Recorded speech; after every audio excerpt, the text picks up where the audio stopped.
All right, everybody. Go ahead.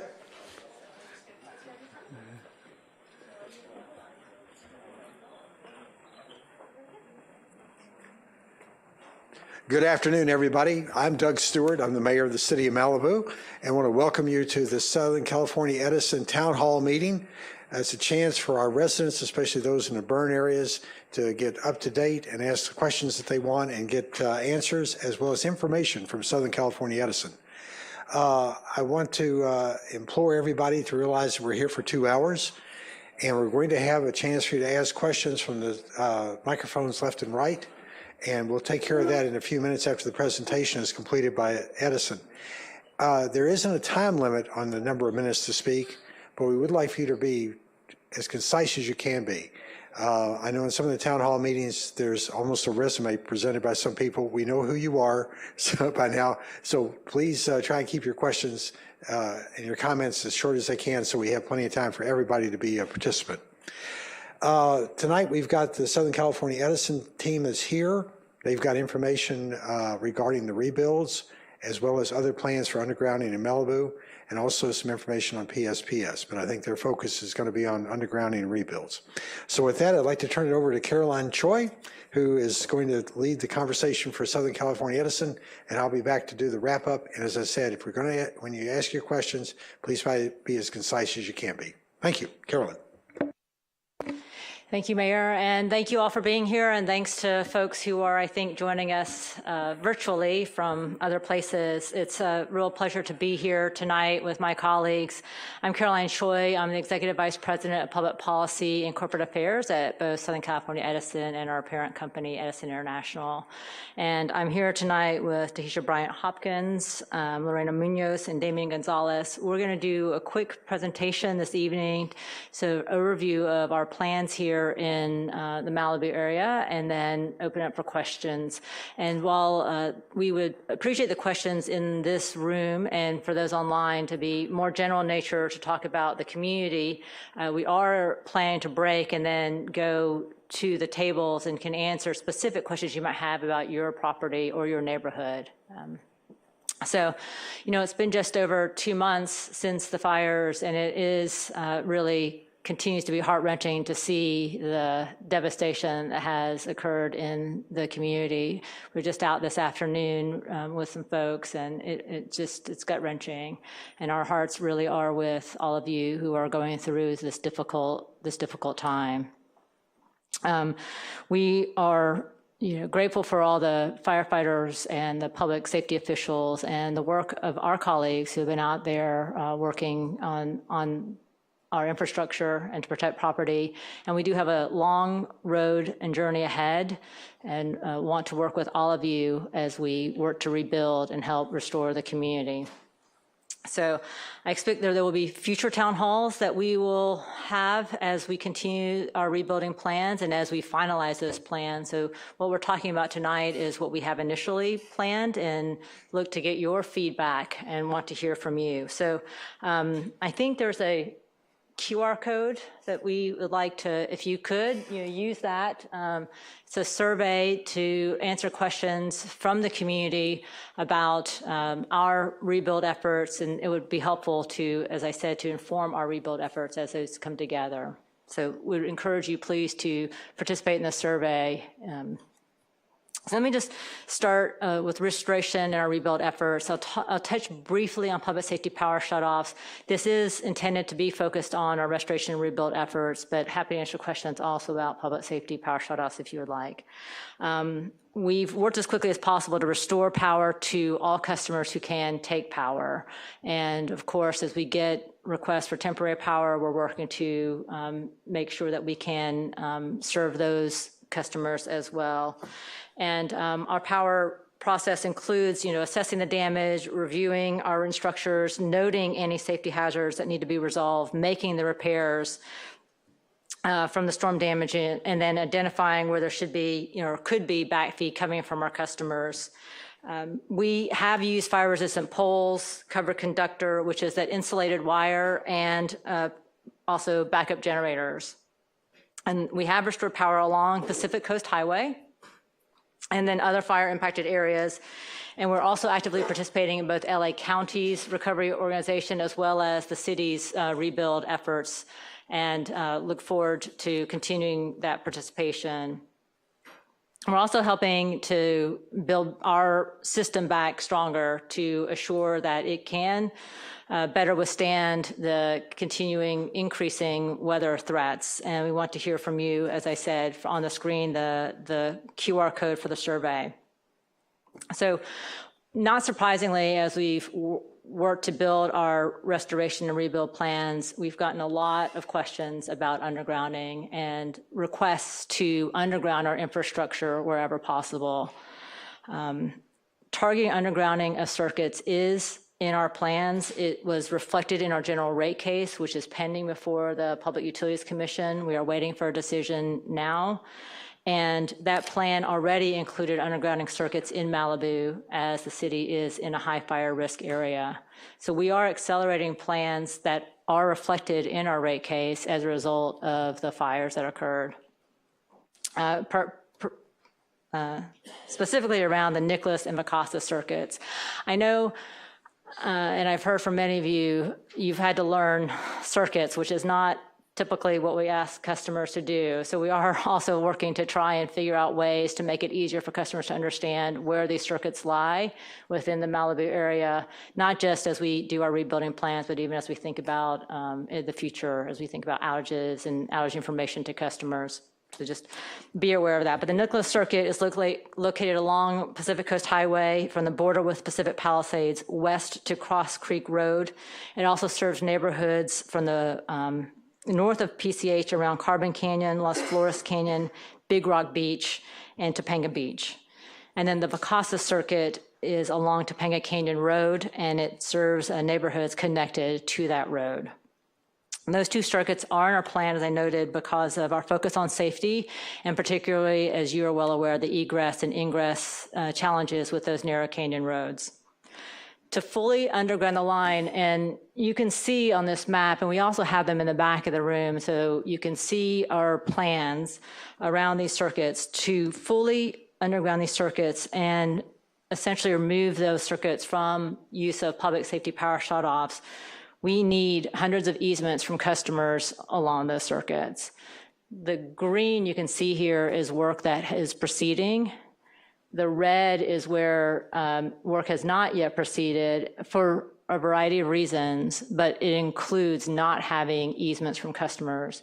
If we do not get 100% of easements from customers, the line has to pop up, above ground before it can go back underground to places that we have easements. So I strongly encourage customers along those two circuits to work with us to give us rights of entry and the easements that we would need to complete these circuits 100% underground.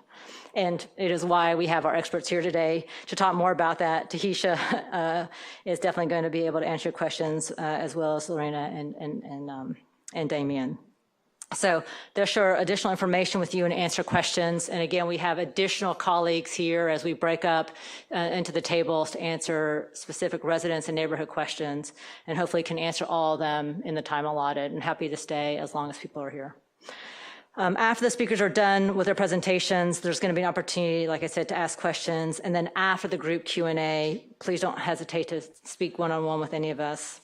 And for those of you joining online, we recognize that we're not able to do the one-on-one bit with you all, but please submit your questions through the chat feature of Zoom, and then the city will pass your questions on to us, and we will get back to you with your specific questions. If your questions are about these general plans, then we'll answer them here this evening. They'll feed them to us. So before I turn it over, I just want to touch on public safety power shutoffs. While we are focusing on undergrounding Nicholas and Mikasa as part of our rebuild efforts, and certainly looking at undergrounding additional circuits in Malibu as part of our overall general rate case and investment in our electric system, public safety power shutoffs are expected to continue to be a part of our wildfire mitigation plans. I know that 2024 fourth quarter, as well as January, was a much more active fire season than we've had in 2023 and 2022. And in fact, January, we experienced our largest public safety power shutoff events to date. And we started instituting those in 2018, I believe. So it was incredibly extreme weather events, and you saw that with National Weather Service forecasts that were very extreme weather and fire danger. We have set up a team within the company looking at public safety power shutoffs, both particularly the experience in January, to evaluate public safety power shutoffs, the experience that we had there, as well as evolve the program to improve the customer experience. We are well aware of the hardship that arises from a lack of power. And I know that it is compounded in some degrees here in Malibu with the traffic signals, for example, or the impact it has on Wi-Fi in these canyon areas for folks who don't have landlines. So we are working to figure out what we can do to improve our public safety power shutoff programs as we move forward. January was, like I said, our largest public safety power shutoff event to date across our service area. It also did not go as well as it could. Our communication in particular suffered with a number of folks impacted, so our systems did not stand up to the number of folks who were trying to come onto our system at the same time to check the status of their outages. It's something that we're working on to improve as we look ahead to the 2025 wildfire season, which we expect it could be active given the lack of rainfall that we've had so far this year. So safety is our number one priority. It is the reason that we implement public safety power shutoffs. It is the reason that we're looking at undergrounding our circuits as we work on the rebuild. And so you will see that in our plans as we move forward. I appreciate all your support as we move forward. Also to say the sense of urgency we feel is significant. We know that our customers, you all in the community, are looking to come back as quickly as possible. We're trying to have our system in place in advance of that so that we're not an impediment to your rebuild plans. And so we appreciate the cooperation we've had both from the city, the county, Caltrans, and others on the work to date. It has been extremely rapid from our, I would say, our normal process. And we hope that sense of urgency will continue as we look at the months and maybe even years ahead to make sure that we continue that sense of urgency so we can move as quickly as we have over the last few months. So with that, I'm going to turn it over, I think, to you, Tahisha? Yeah, Tahisha. Thank you. Good afternoon. I'm Tahisha Bryant Hopkins. I'm a project manager supporting the Palisades Fire restoration. As Carolyn highlighted, safety is a fundamental core value at SCE. Throughout our restoration and rebuilding efforts, SCE has emphasized safety by implementing the undergrounding of power lines, thus enhancing reliability and reducing potential hazards. I'll be sharing insights into our restoration and rebuilding efforts in the burn scar, guiding you through our execution process, which includes planning, navigating constraints, and construction. In closing, I'll discuss collaboration and cooperation, exploring how we can support one another to achieve our shared goals. Restoring and rebuilding. SCE is safely and diligently working to restore power in neighborhoods affected by the Palisades Fire. Our rebuild plan includes accelerating undergrounding over 80 miles of power lines in impacted areas, much of which was already planned before the wildfire. Underground systems can help reduce the risk of wildfires and increase reliability by reducing the exposure of electrical infrastructures to extreme weather conditions. SCE will continue to identify high-risk power lines to underground. Note, even if lines are undergrounded, the risk will never be reduced to zero. Our dedicated teams, along with 8 contractor crews, are currently working 7 days a week throughout the Malibu canyons and along Pacific Coast Highway in the burn scars. Our plan right now is to underground in the Malibu Canyon area, in the burn scar area, and And on the Acosta circuit, we're undergrounding and overheading, and that's because of mudslides and bridge crossing, but only in the burn scars area, sorry. To date, we have successfully dug over 286 potholes, installed more than 16 vaults, and trenched over 7,525 feet to provide more resilient power infrastructure. Execution and process, planning, constraints, and construction. As far as planning goes, our SCE planners previously, I'm sorry, yeah, next slide. Our SCE planners previously surveyed and conducted feasibility assessments and determined the scope of work in the Malibu Canyons communities prior to the Palisades Fire. This was initially planned future work. However, due to the fires, we are fast-tracking the work scope. Analysis critical in assessing if undergrounding is necessary in proposed locations.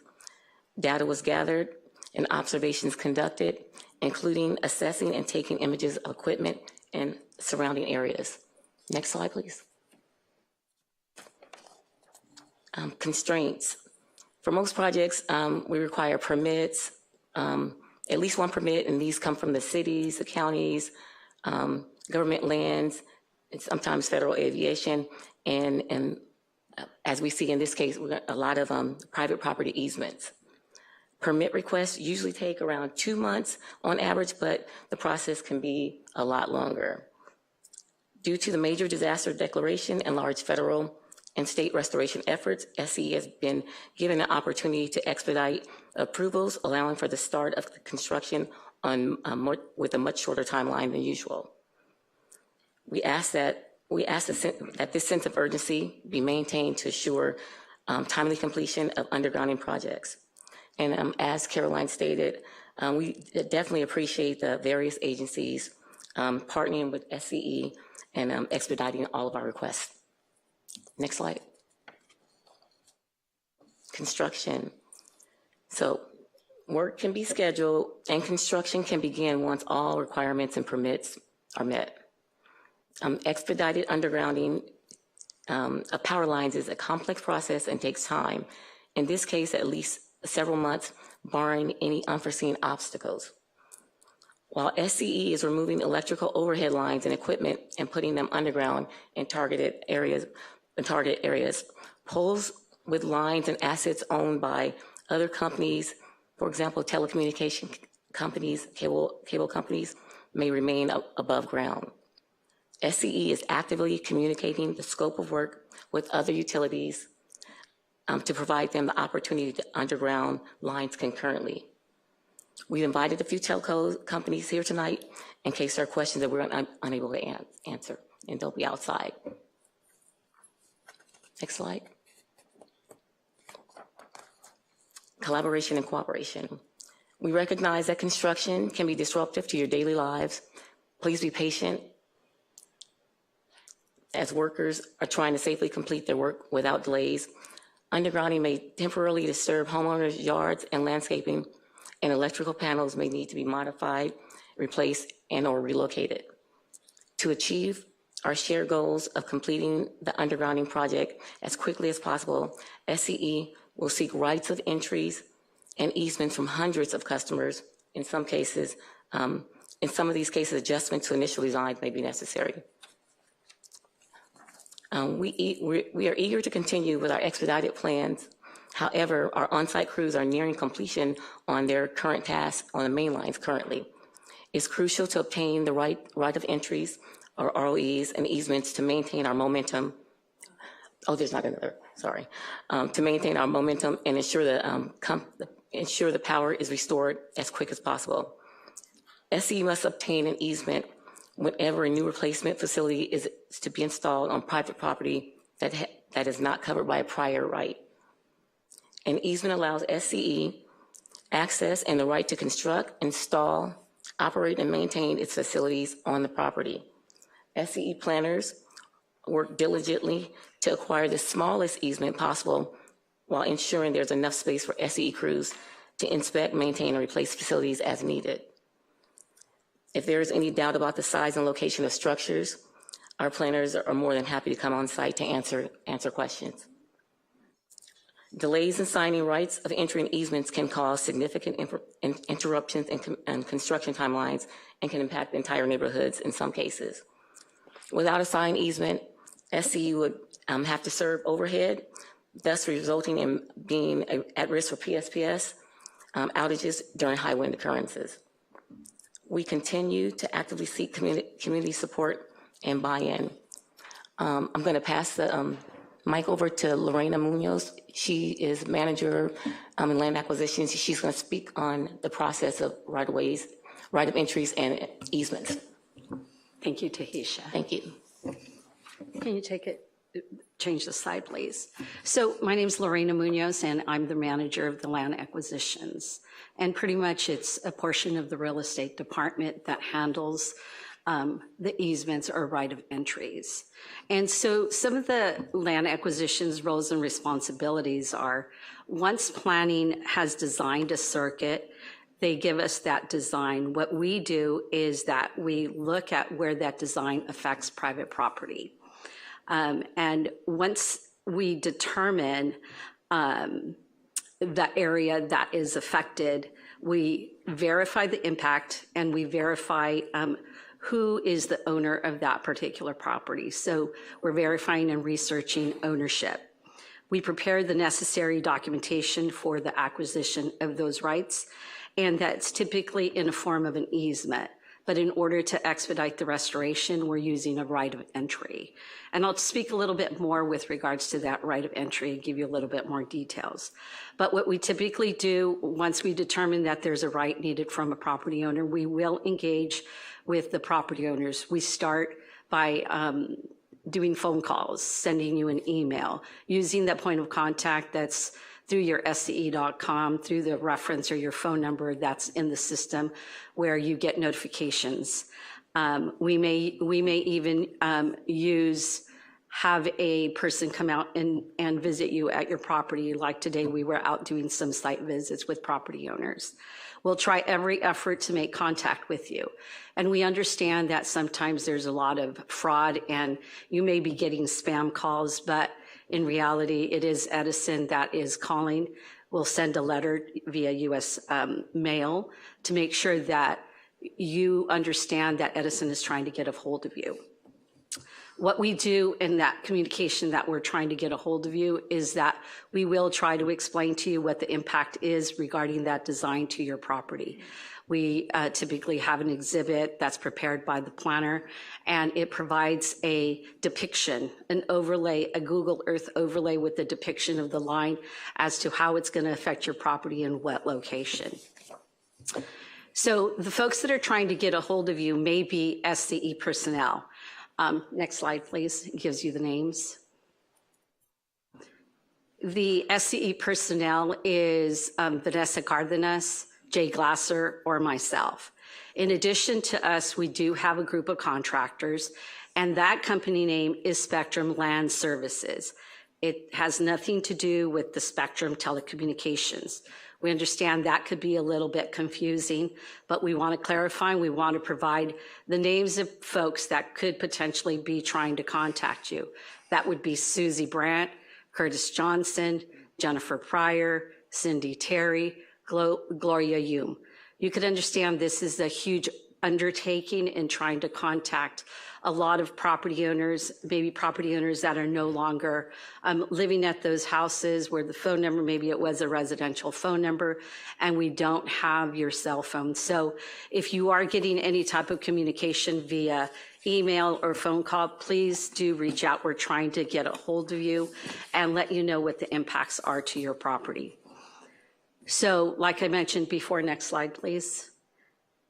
In order to expedite this process, we typically, our standard process is a form of an easement.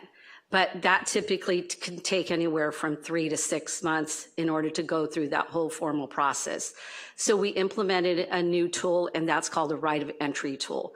I think other agencies, you've heard that same term. It's a tool that's used so that we can get the necessary rights in order to allow us to get on your property, allow us to construct the project and move it forward. Like I mentioned before, it's a 60-day turnaround time frame that it takes us usually to get an easement. But for the restoration, we're really expediting, and we're trying to secure the right of entries within a 30-day time frame. This allows the agents sufficient amount of time to schedule, do calls, do site visits, communicate with you, answer any questions that you may have with regards to that right of entry, and so that you understand fully what the impacts are to your property. That right of entry will also compensate you a $500 fee for signing the right of entry. If there are cases where property owners are non-responsive or unwilling to sign the right of entry or enter into an easement, then that means that project cannot move forward. Certain areas are categorized in groups, and unless we have 100% participation for that undergrounding in that particular area, we cannot release the project to move forward. There are times where there could be designs that can change slightly, but the designs, those are things that we would walk you through the process, and if you have any questions, we could definitely answer those.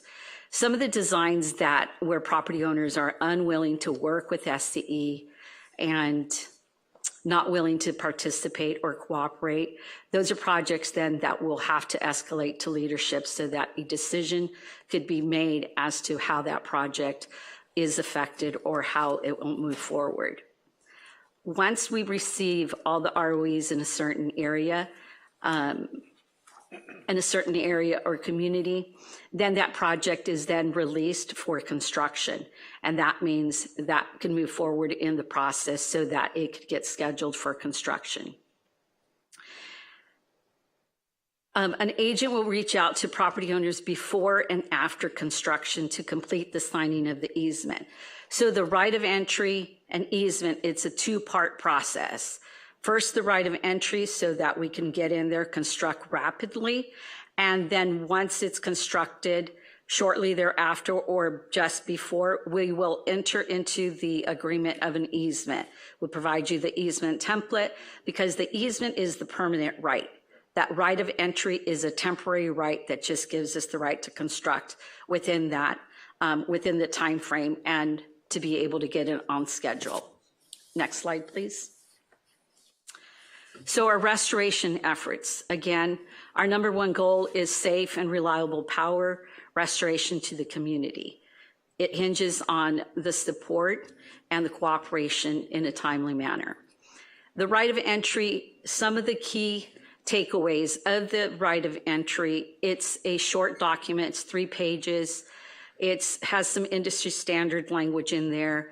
We feel it's easy to understand, and in addition, it provides an exhibit that gives a depiction of what is going to be affected on your property. It's a Google Earth overlay with that exhibit for people that are visual. I'm a very visual person, so I need a map, I need a picture, show me where's the line.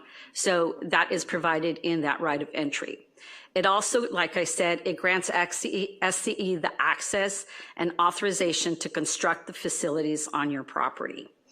Allows some flexibility for the design before construction, and it's a temporary right where the easement will be the permanent right.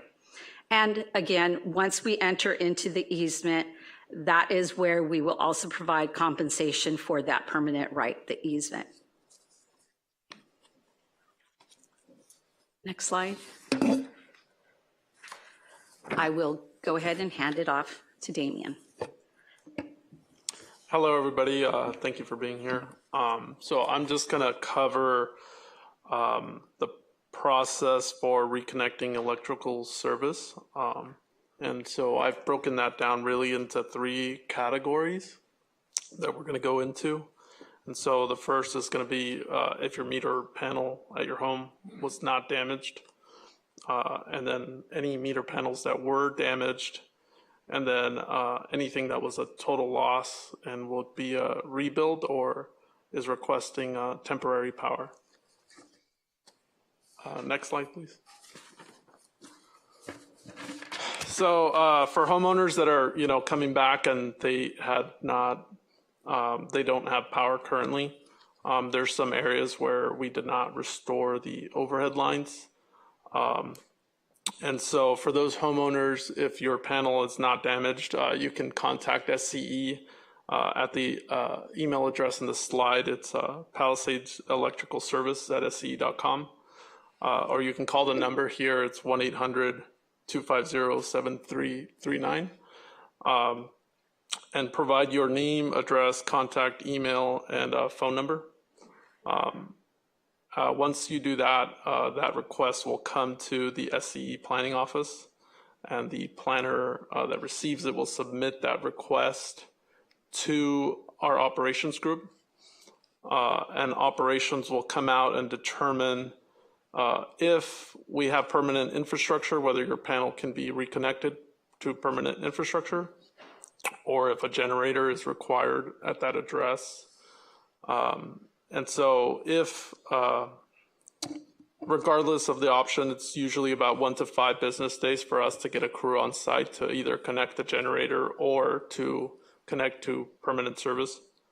And just note, SCE will not close the main breaker on the meter panel. So you may believe you don't have power, but if your meter's flashing, just make sure that your main breaker is closed.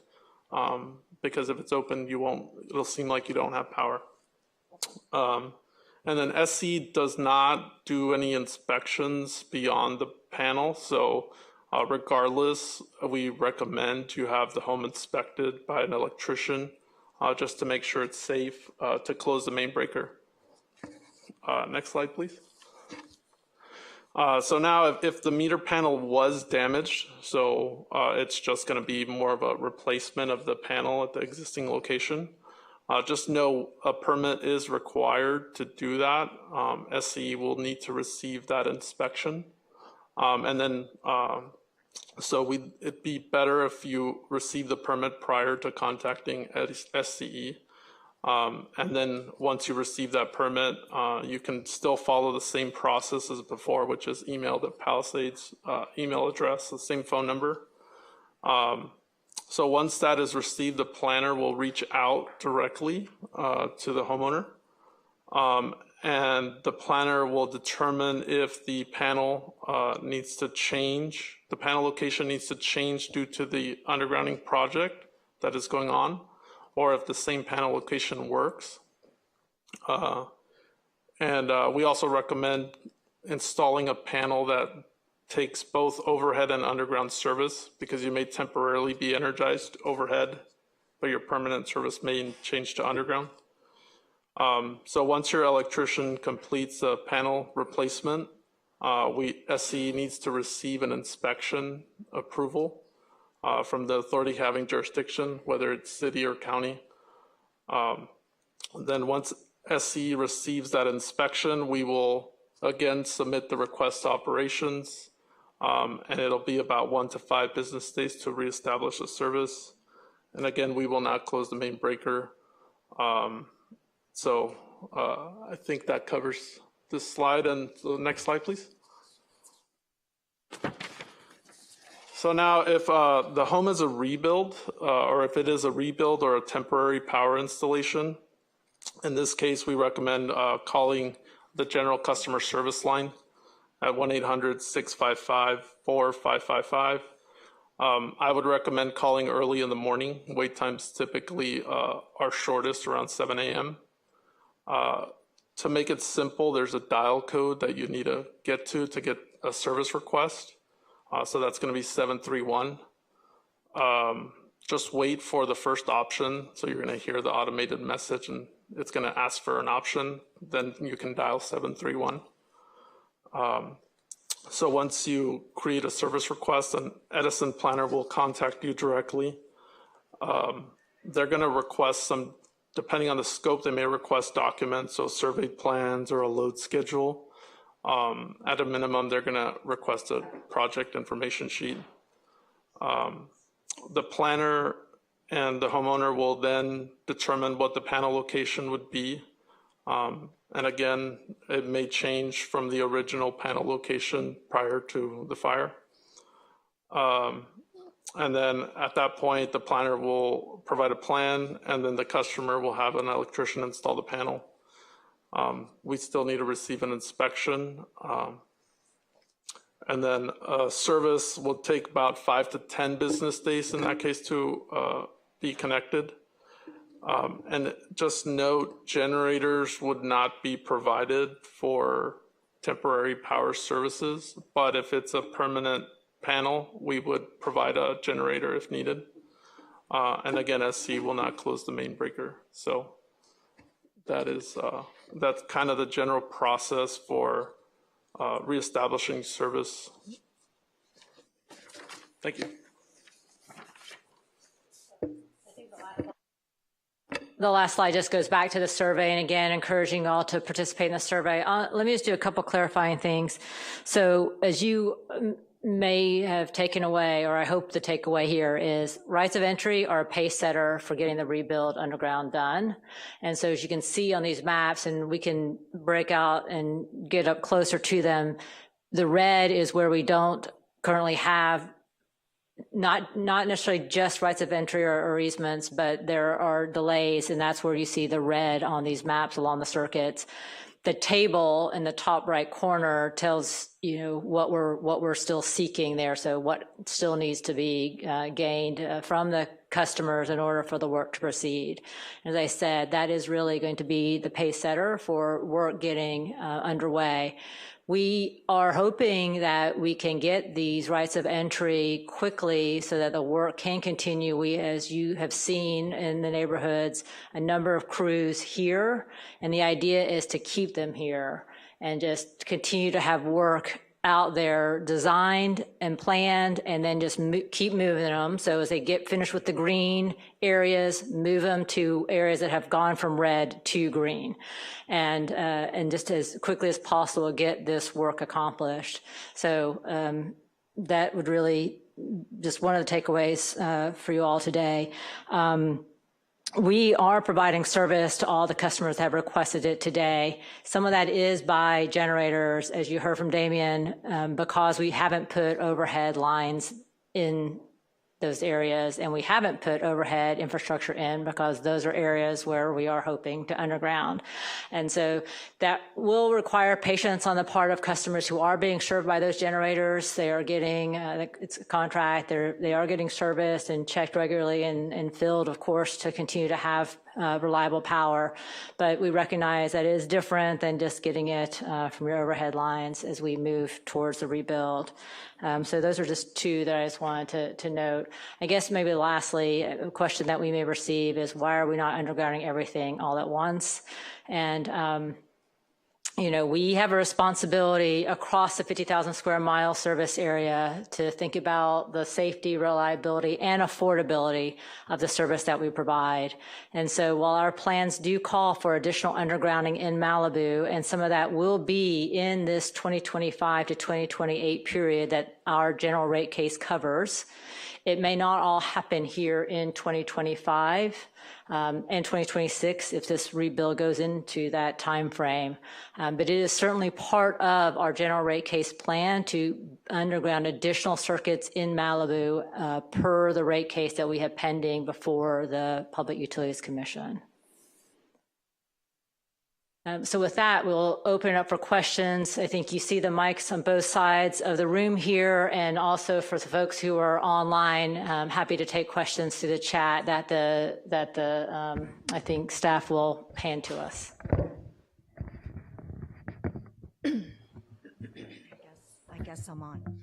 I'd like to thank everyone for coming here today. Although I do wish that the communications companies would have been here today, by no fault of yours, I'm sure. But I really appreciate the fact that the power poles are finally being considered to be buried. Along that note, I understand that some of the power poles will still be up, or the same type of power poles, because they will hold communication cables. With that in consideration, I think it might be a little more efficient if the communication cables are buried along with the power poles. It just makes sense to me, since the manpower's there, and the ditches will already be there. Has anyone considered that? And because if the poles that hold the communication tables are the same type of poles that have burned in the past, that still poses a fire risk. You're not getting rid of the fire risk. I understand that burying the poles will not reduce the fire risk to zero, but it will certainly reduce it.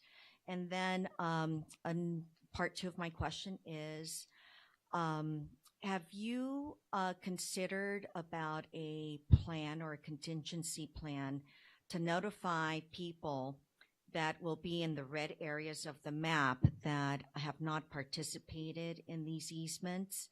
Have you thought about maybe informing the community that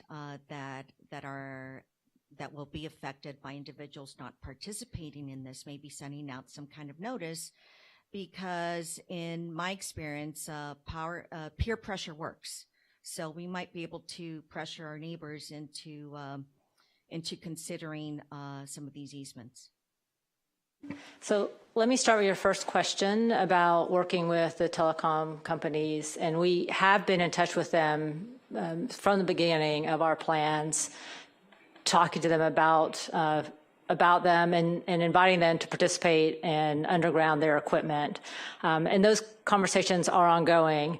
We do have work underway, and we're going to look into this, but we've already begun, of course, and you've seen some of the trenching work. So to the extent that they want to join us now in those areas where we have already trenched and covered, that would be difficult. They would have to build a trench alongside, it looks like. We're hoping that if they can make a decision quickly, then for the work that has not yet begun, they could come in and be part of a one trench. And we certainly see the efficiency of that, and that is a reason why we have had the conversations and continue to have the conversations with them about coming into the trench with us.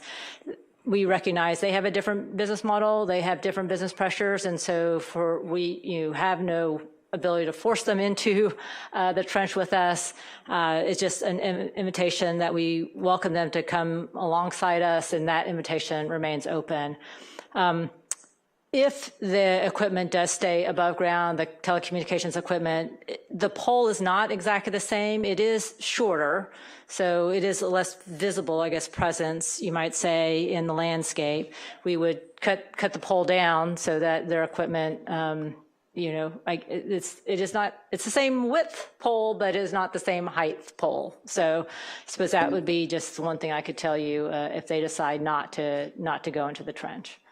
The second question you have, that is one reason why we're having these town halls, is to inform the community about the areas where we are having some difficulty, whether it's in reaching customers who may not be in the community and near the community. We might not have accurate contact information for them. So to the extent that you leave this meeting and see an area that is next to your neighborhood or is your neighborhood, and know who those folks may be alongside those roads and have a way to reach them, we would welcome the ability to contact them directly. And if you have information about them, please don't hesitate to share that with us so that we can reach them. Good afternoon. My name is Terry Davis, and I'm in Big Rock. Yes, first of all, I want to thank you for doing the work, but I also have some major issues with the way it's being done. I think SCE was short-sighted in not really communicating with people prior to the fire. You may have tried to reach me, but I have not received a piece of mail in over 3 months. Post office does not know where my mail is, and so there's that. You're right about this company, the Spectrum company that sent letters to people. It was very confusing, and people thought it was spam. But again, this is the lack of communication going out prior. And also where this meeting was concerned, you know, we've had someone working with our community as a liaison who basically had no information. And when I specifically asked for information to work with SCE from our community so that we could work together, SCE was basically non-communicative and said they couldn't give any of that information to me. So here you are asking for information from us about people, but yet SCE would not even give me the names, and I'm president of our homeowners association.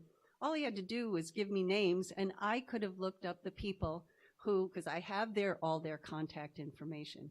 And as far as the telecoms are concerned, I think, yes, I understand you're wanting to do this work right now when the damage is out there. But take a little bit more time. Let us know that this is happening. Let us work with you, putting pressure on the telecoms. We want those damn poles down. We want them out of there. And for safety reasons, let's start there. They're creosote poles. You can say whatever you want about them, but they presented problems. Plus, in Big Rock, just for the record, it happened to have been a telecom line that kept the fire department from going up, and the cost of that was about 170 homes in Big Rock. So I know I'm getting a little animated here. The thing is, we want to work with you. But we think you're rushing right now. We had in Big Rock, there was a CPUC meeting last week. Many people from Big Rock called and talked about the telecoms. And you know what? We feel we're speaking on deaf ears. But, you know, I know you mean well, but it's taken with a bit of a grain of salt and skepticism to say, well, you're welcoming, and if the telecoms want to do it. We know damn well that it's going to be far more costly after the fact. Let me ask, is SCE getting funding outside? Is it state funding that's helping this project? No, we're not eligible as a shareholder-owned company for federal funding, so for FEMA funding, for example. So we are hoping to get funding. We may be eligible for something called a Community Development Block Grant Disaster Relief. That is an account at HUD, Housing and Urban Development, you know, federal agency. That fund currently is empty. Congress generally appropriates Community Development Block Grant Disaster Relief after disasters. And there, of course, have been quite a few recently across the country. And so we are working with our elected officials, and they are working with other elected officials that are representing other disaster areas to hopefully get funding for the CDBG-DR program. And so generally, you know, it works on a bipartisan way to fund that program. And so if the Community Development Block Grant Disaster Relief Program gets funding, then we might be eligible for those funds. After the fact. After the fact. So right now, you don't have any funding towards this project, state or federally, or anything like that? No, the expectation is, as I said, we have undergrounding reflected in our rate case, and we believe that we'll get some funding from the rate case. We don't know that we'll get as much funding as we've requested for the 4 years, 2025 to 2028, but sort of a bet that we're going to get some funding, and that this will fit within the funding that the commission will approve.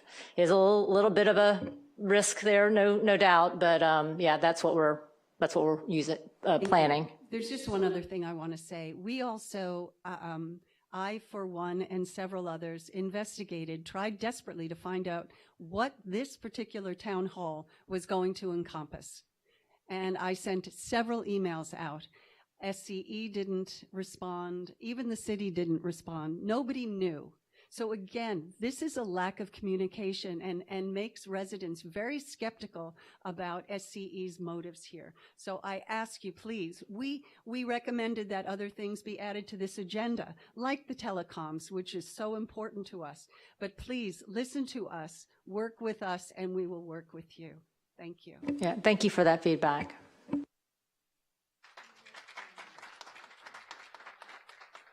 My name is Scott Dietrich. I live in Rambla Pacifico, and I'm on our board. And we have been in contact with SCE because you wanted an easement across our private road.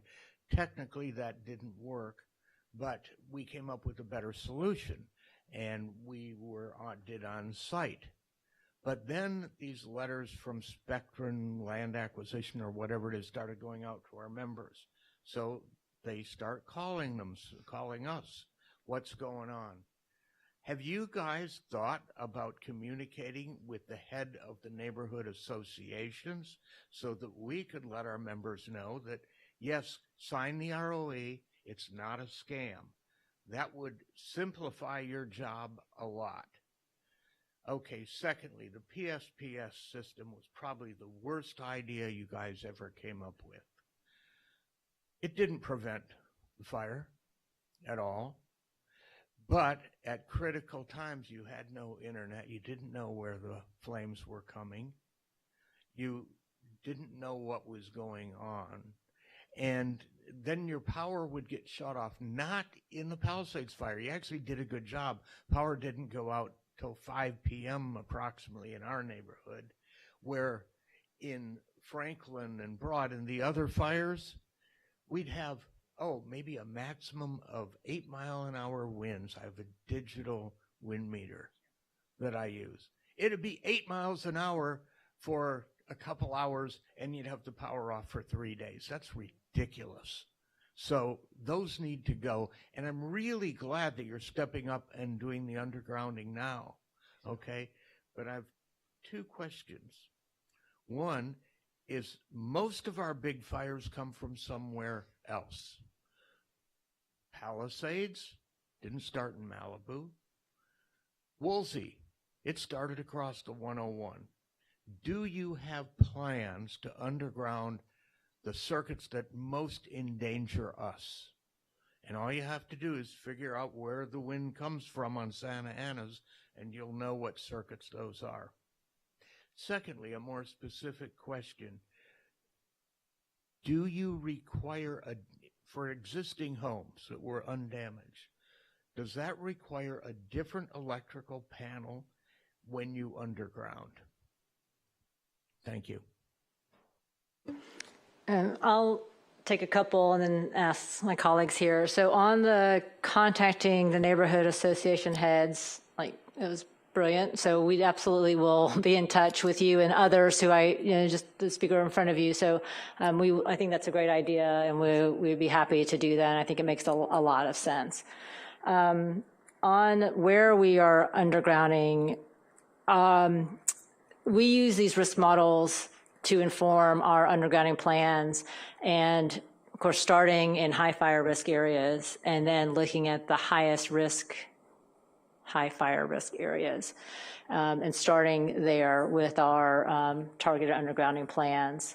So happy to talk to you about that in more detail, but that's generally how we have built our plans, and we do anticipate to go beyond this current general rate case period of 2025 to 2028 with additional undergrounding of infrastructure in future years, but starting with the 2025 to 2028 period, again, highest risk, and then going down the list of risk areas. I think the question about,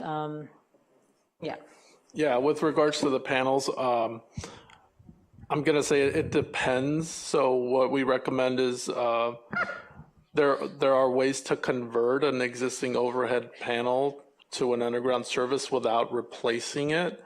There are some limitations, and then a lot of panels already are compatible with an underground service. But before homeowners who have undamaged panels decide to make changes, just work with Edison Planning to make sure, one, your project is moving forward. We don't want you to do any work and then we don't receive the easements for whatever reason. And then two, to determine, if your panel location even works for the underground service before you make changes. Okay, well, thank you. One last thing on the telecoms, because I think this is something everybody in this room is furious about. When we've spoken to them, they completely blame you, saying they were not informed in advance that this was happening, so they got caught off guard. And now, of course, because there's a lot of pressure on them, they're saying, oh, we have to go to all this expense to dig a separate trench, which further wrecks the road. But they're accusing you specifically of not informing them in advance. So I don't know how you're going to deal with that. It's he said, she said, but it affects us. Thank you. Yeah, I appreciate that. And I guess I would say, in response to that, we are not using our typical process for these underground projects. So in that regard, they are not wrong. We normally do give them much more notice about our undergrounding plans, up to, I think, 6 months in advance, and give them time to get additional bids for the undergrounding work to see if they want to be in a trench with us. So we are not utilizing our standard process in this rebuild because of the sense of urgency to move quickly in advance of customers' rebuild efforts, and to take advantage of, I guess, to a certain degree, the fact that there is an opportunity to move more quickly with this major disaster declaration and waivers that are available, and the fact that we already have plans in place in Malibu and designs. So they, I guess the criticism around the not being informed of their plans in advance to some degree is correct, in the sense that we are not utilizing our standard process.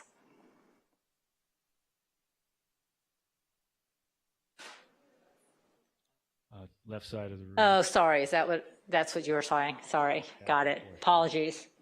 Certainly. Thank you for your time. Jefferson Wagner here, lost my house in the Woolsey fire. Quickly and briefly, to help you with the trenching issue, I've heard through Lindsay Horvath's office that the community of Topanga has a rule, one trench only. That's only a community. We're a city. Do we have to go to our city council to pass that rule within the city? Is it something you would engage our city council with, a one trench rule as in Topanga? It already exists. The rule is there. Why can't we adopt that?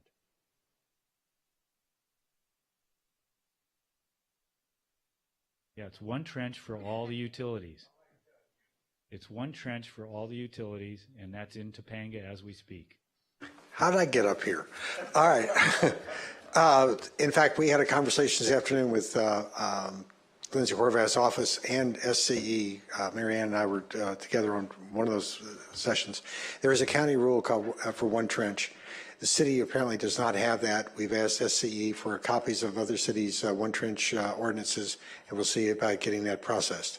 It's a good suggestion, but I think they've already explained why they're ahead of the telecoms.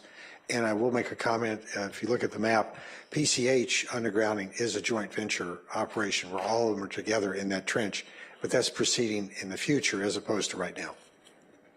Thank you, Doug. Appreciate it. Thank you. I'll be looking for you later, Jefferson. You have my address. Know where to find it. I've just got some quick technical questions. Go along quickly. For properties that did not get damaged, did not get burned down, does Edison have a way of using basically trenchless, driving conduits through in a trenchless manner, or will trenches have to be dug all the way up to an existing house to bring in new conduit undergrounds? I think overall in this project, we have not used boring at large. But I'll say we'll take those case by case. There's going to be times where it makes sense to do boring, and then there's going to be times where it makes sense to do conventional trenching. But we'll take those case by case. Okay, so it is a possibility.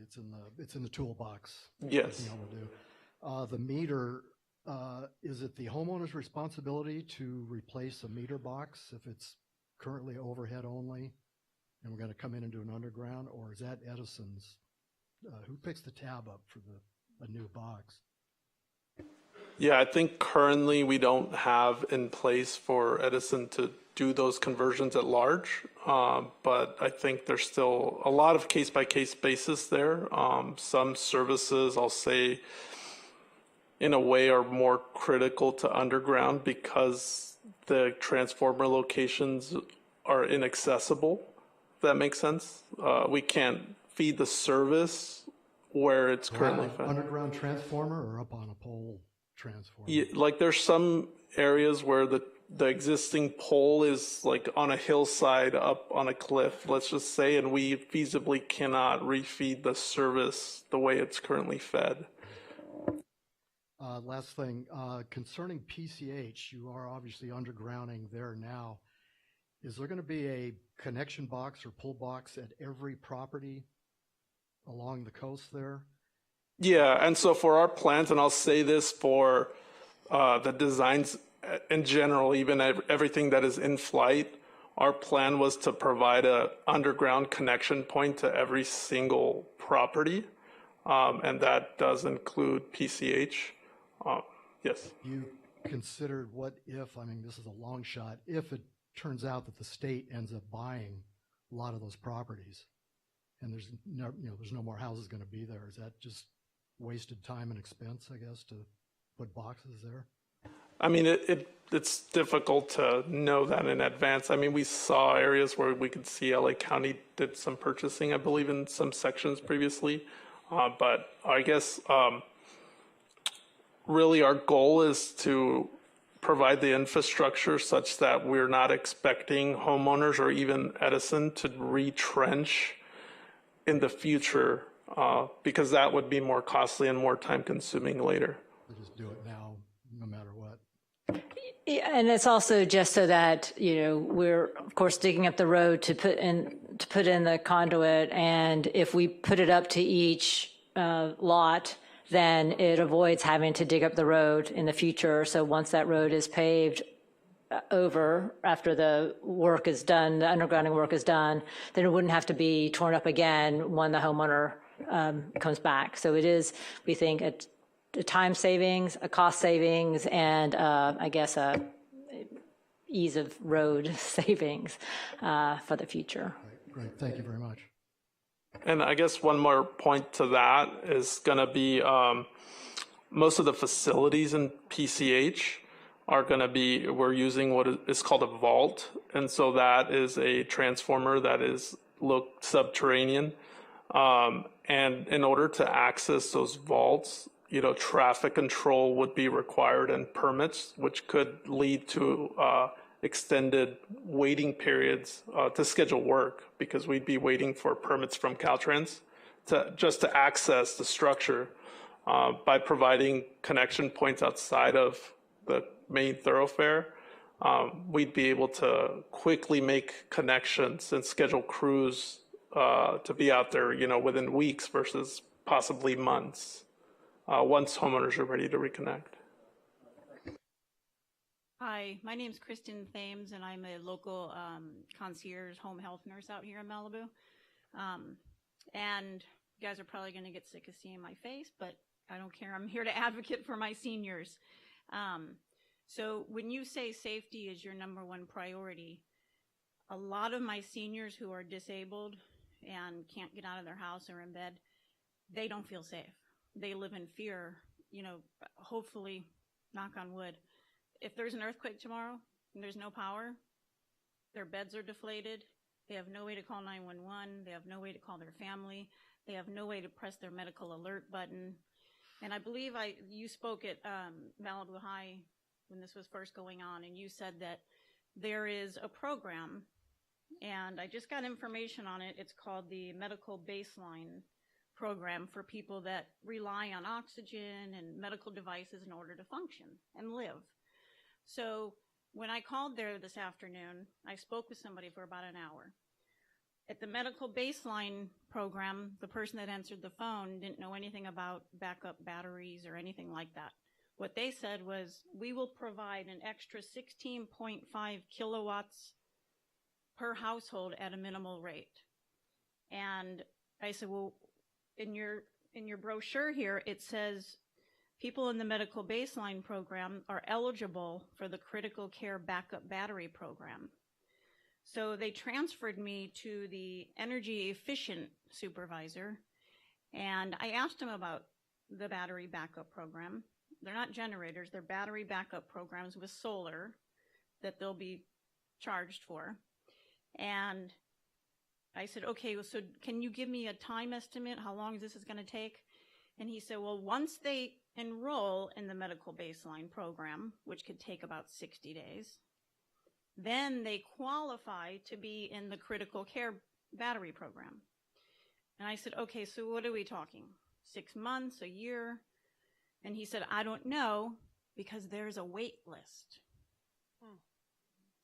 I said, okay, so aside from how long it's going to take, can you tell me, is there like 20 people, 200?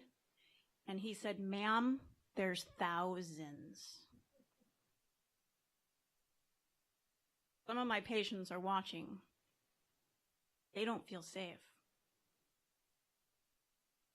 What are we going to do?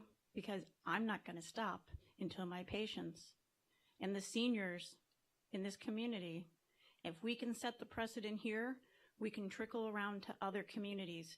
Because in the Paradise Fire, the Palisades Fire, the Eaton Fire, the majority, 90% of those people that died, the average age was 75 to 80. They have no means out. They need power. And is it something like when you do the power safety shutoffs? I don't know, I'm a nurse, not an electrician. Is it one big button you push? Because you know when you don't pay your bill or you move into a new house, they can shut your electric off, house by house. So is it different during a power safety shutoff? If so, we need to get generators. I know there's enough money to get us 1,000 generators so that we can give them to our medical and disabled people in our community, because they're the ones that are going to die in their house because they don't know the fire's coming. They're the ones laying on the floor for 8 hours, freezing, waiting hopefully for somebody to find them. So what are you guys going to do to expedite this backup battery program that you advertise, but there's no information about out there? We have a lot of seniors in Malibu. So can you please explain these programs and if there's a way to expedite them? And if you can have a senior liaison from Southern California Edison, it would be very helpful. They don't know QR codes, how to drag and drop files. They want paper. So please address those. Thank you for that. And if we can catch up with you, I know we have someone from customer service here, and so maybe they can help you sign up customers. And thanks, Carolyn, and also just to answer any questions about the program. And I don't know if that backlog is accurate or not, so Carolyn can maybe explain that to you. And thank you for the suggestion for the senior liaison, so we can take that under advisement. So I know Carolyn's organization in customer service is working with a number of organizations to help understand our programs, including senior organizations. So do you want to come up here, Carolyn? Or maybe you can use if you want to use the, yeah. Okay. So I know we had an opportunity to chat, but as you're saying right now, I would say we partner with 211. So everything you just mentioned, they can call 211. There is an organization that will come out and help them sign up for these programs, and it can be expedited. So that's what I can say for right now. All of the programs are available through 211. And so I know we had an opportunity to talk, and I'll make sure I get your information, follow up, get you all the fact sheets. And then, Mary, is there anything else you would like to add?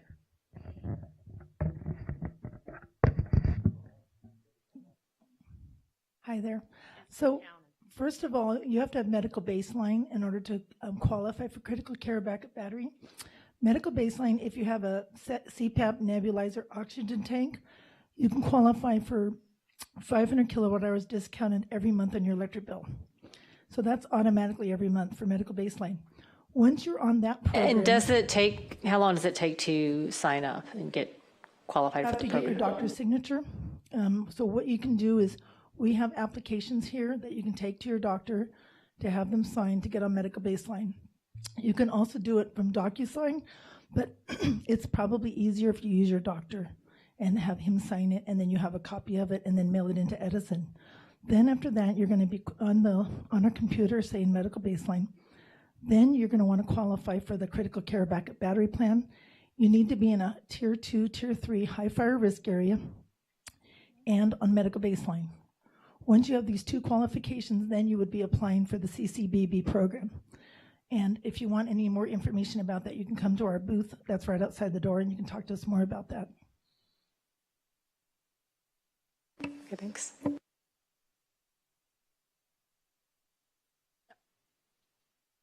I was doing it by numbers. Okay, so I have two comments. I'm going to be part 4 of the telecommunications, since 3 others have spoken quite eloquently and accurately. So my comment is, from what I understand, SCE leases the poles to the telecommunications outfits. So that makes one believe that part of the reason they were not in the loop about all the trenching is because this is something that brings money into SCE. That's number 1. Number 2 is the street on which I have property, telephone poles blocked any egress, ingress. So how is that going to solve anything in the next fire when poles still burn down and block ingress and egress? Yeah, so there are some communication companies that do lease space from Edison on poles. That would be like Spectrum. But other communications are considered joint owners. So they actually own a portion of the pole. So that'd be Frontier, AT&T, off the top of my head, those are the 2. There's Crown Cat. There's other joint owners. So typically once Edison removes its facilities, those ownership rights would be relinquished to the next joint owner on that pole. So they don't necessarily lease the space. And to the extent that they are leasing, it does factor into our rate request to the commission, so it offsets the revenue requirement request that we ask of the CPUC. So it isn't a profit area, I guess I would say, for the company, and is not a driver of decision-making or communications to the telecommunications companies about our plans. We recognize the egress-ingress risk, which is a reason why we are moving in and had Malibu in our plans in this first round of targeted undergrounding, because of that risk of poles or down lines creating a hazard both for customers to leave canyon areas and for fire and first responders to enter into the area. Well, the whole point is that the telephone poles will remain up, and potential fire hazards to topple over like they did this time.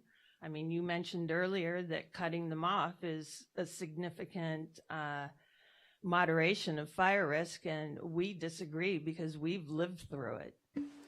Yeah, I didn't say it was a moderation of fire risk, although, I mean, our equipment not being on the lines is what would be the moderation of fire risk. I just meant that it's a moderation of the visual impact because it's a lower pole versus a higher pole. That's all. Yeah, so the fact that these poles can still burn and affect ingress and egress is still an issue, and why the telecommunications needs to be undergrounded at the same time. Hi, wanted to discuss, again, it goes back to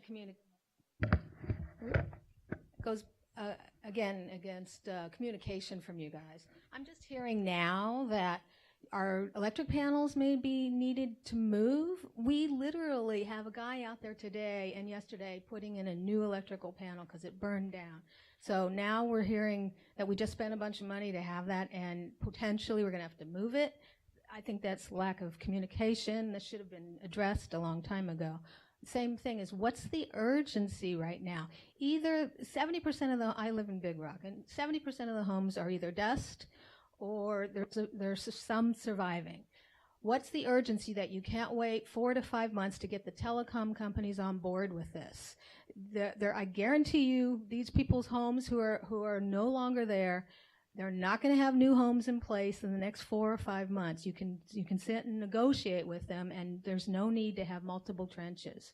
So I think it's a worthwhile venture to get with them and do whatever you need to have them trench alongside with you, because that's a big concern. Obviously, you know that. It keeps coming up time and time again, so take the time and talk with them.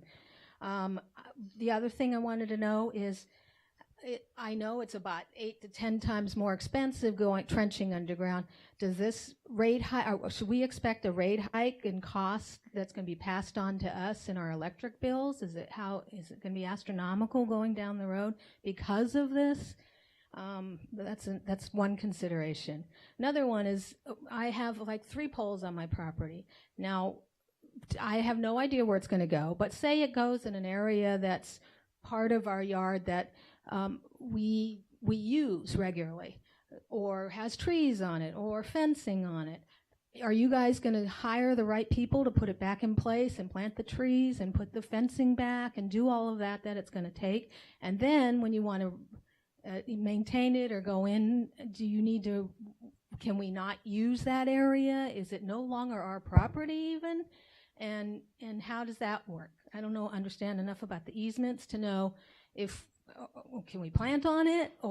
And then if it's on the hillside, are you guys going to do brush clearance? Because the brush gets up there and we have to clear it all the time. And I know you were cutting the trees around the poles. Are you going to come in and do brush clearance on the hillsides to help so that we don't have fires? I think those are my main points. I'll let somebody else talk, but for me to sign off on a right of entry and an easement, I need someone to come up there and walk me through my property and show me exactly whether you painted on the ground or whatever, where exactly that trenching is going to go. Otherwise, I don't trust that I'm going to get what I think is a desirable place for our home. Thank you.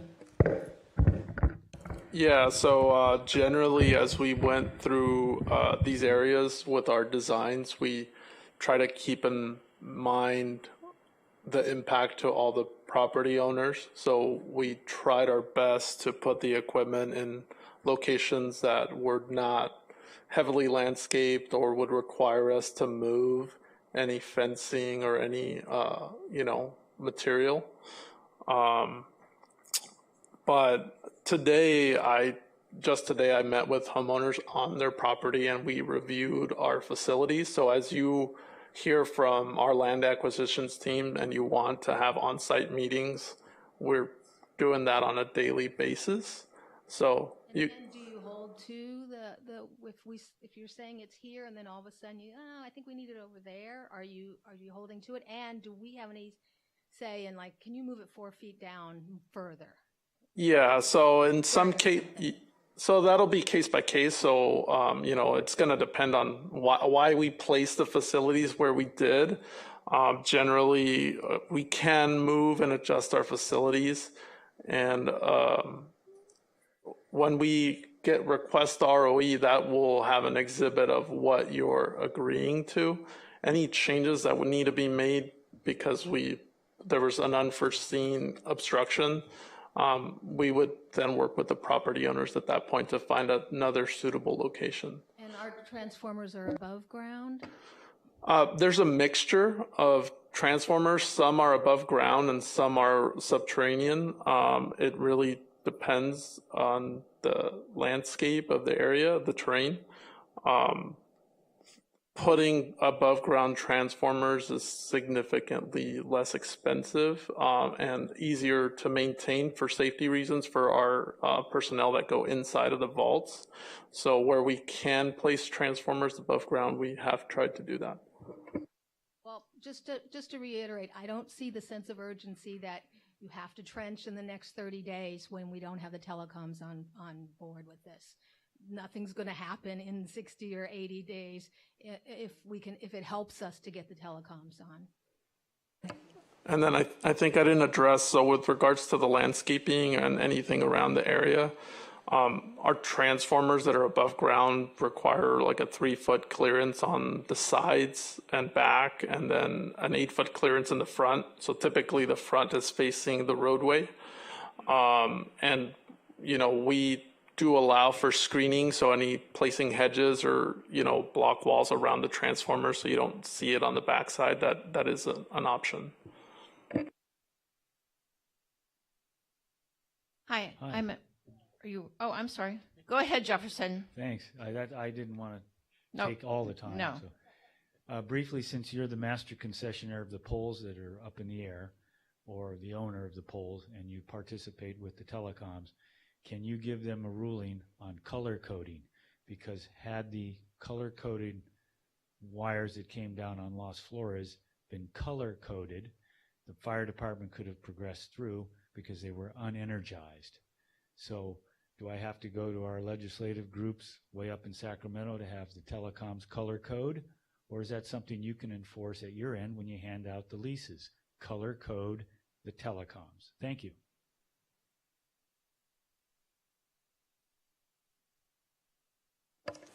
I'm not aware of that, so I'll just say, but I'm gonna say the answer is probably no. That's not something Edison can enforce.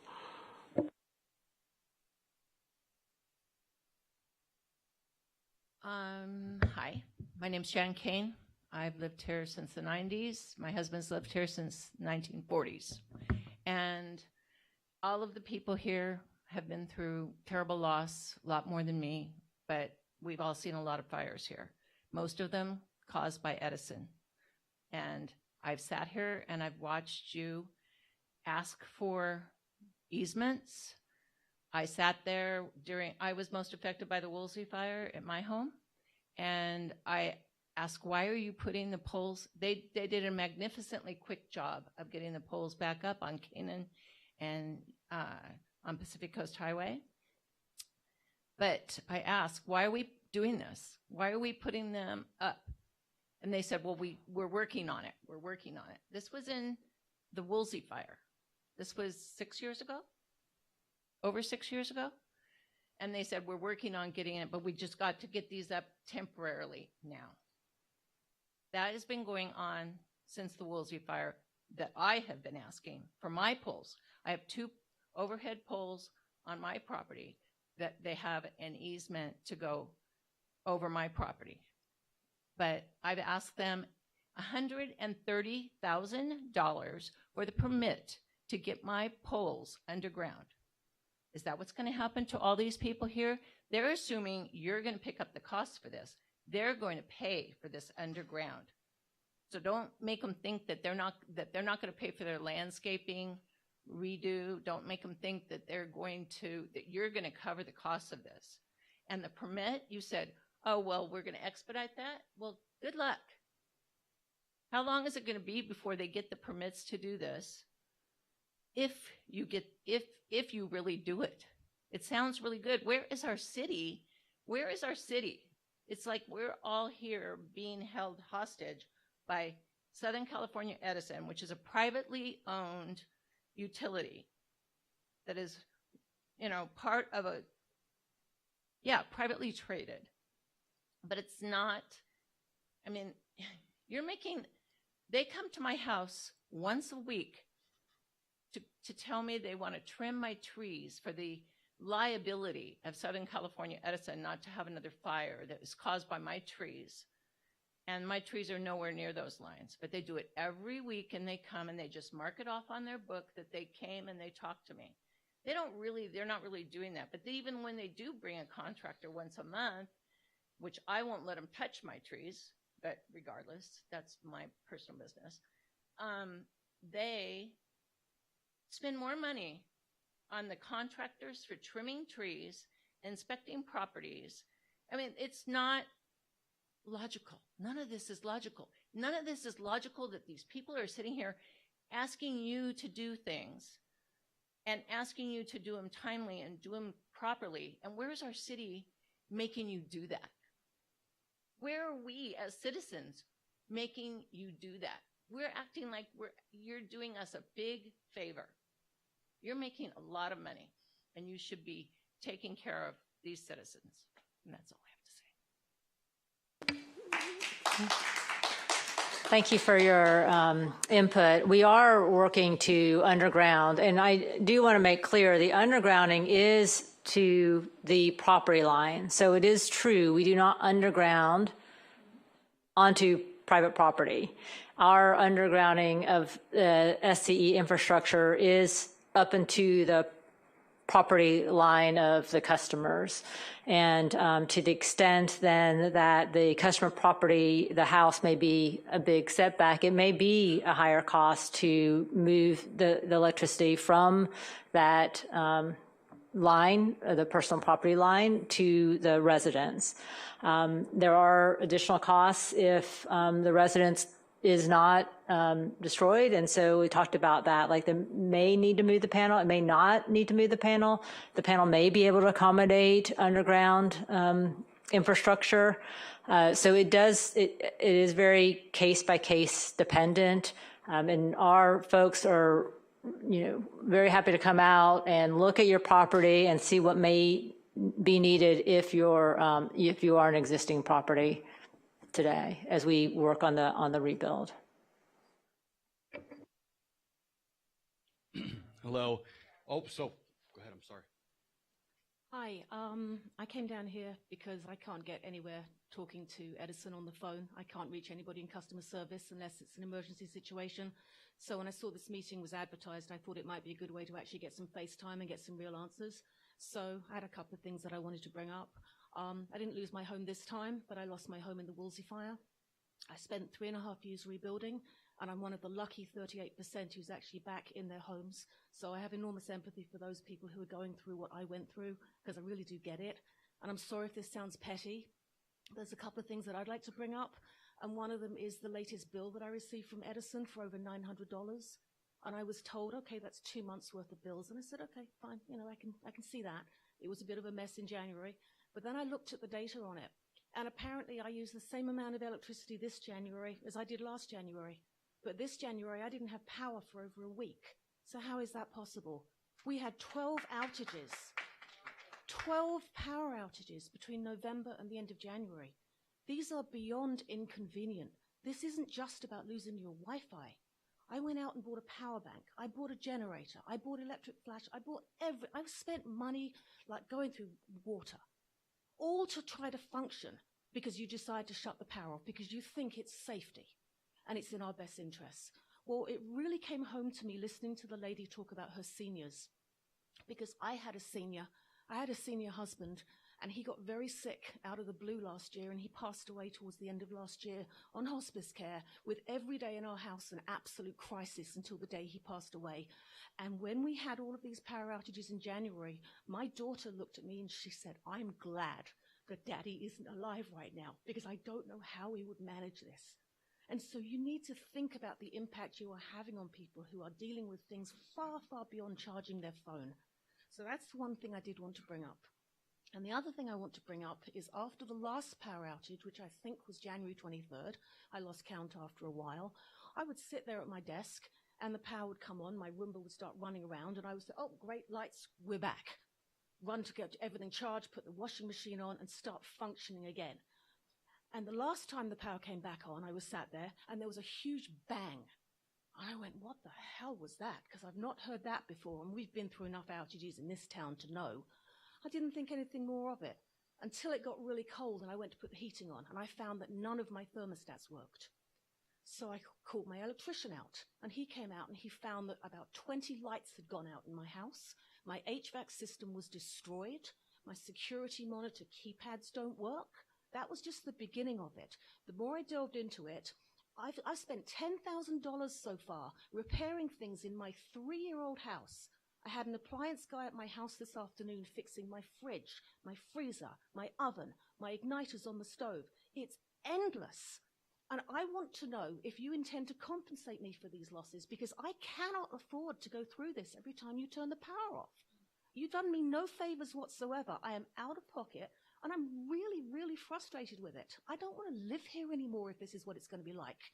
It's like being in a third world country, and I really think you need to do better. And it goes beyond power safety cutoffs, shutoffs, whatever you want to call them. They don't work, in my opinion, and they cause far more harm than they do good. So I know you're invested in that now, and it's not going to change, but I wanted to come down here and I wanted to go on the record and tell you what I've been dealing with, because this is just the beginning of the file that I'm collecting that I'm going to have to file a claim with you. And I want to know, are you going to pay for this? Are you going to fix my 3-year-old house that you've already burnt down once? Are you going to fix the damage that your intentional shutoffs have now caused me? Because I would really appreciate an answer on that. Thank you.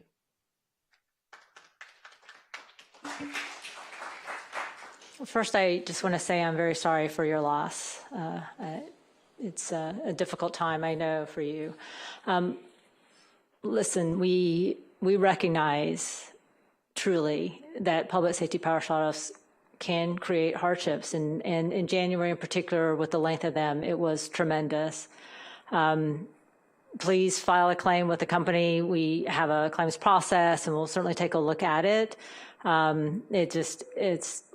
We do believe, and our evidence shows, that public safety power shutoffs do work to minimize or eliminate the risk of fires when we do turn off the power. I recognize that we have other hardships that are created when the power is not on, but we saw so much damage, particularly actually after the January windstorm events, that demonstrate that it was the wise thing to do, the prudent thing to do, to shut off power in many parts of our high-risk areas of the service area.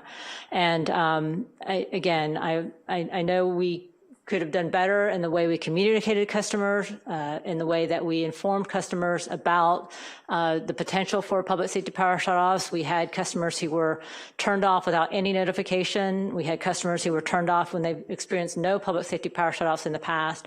So we know that it was a very rough January for a number of our customers, and we are committed to doing better.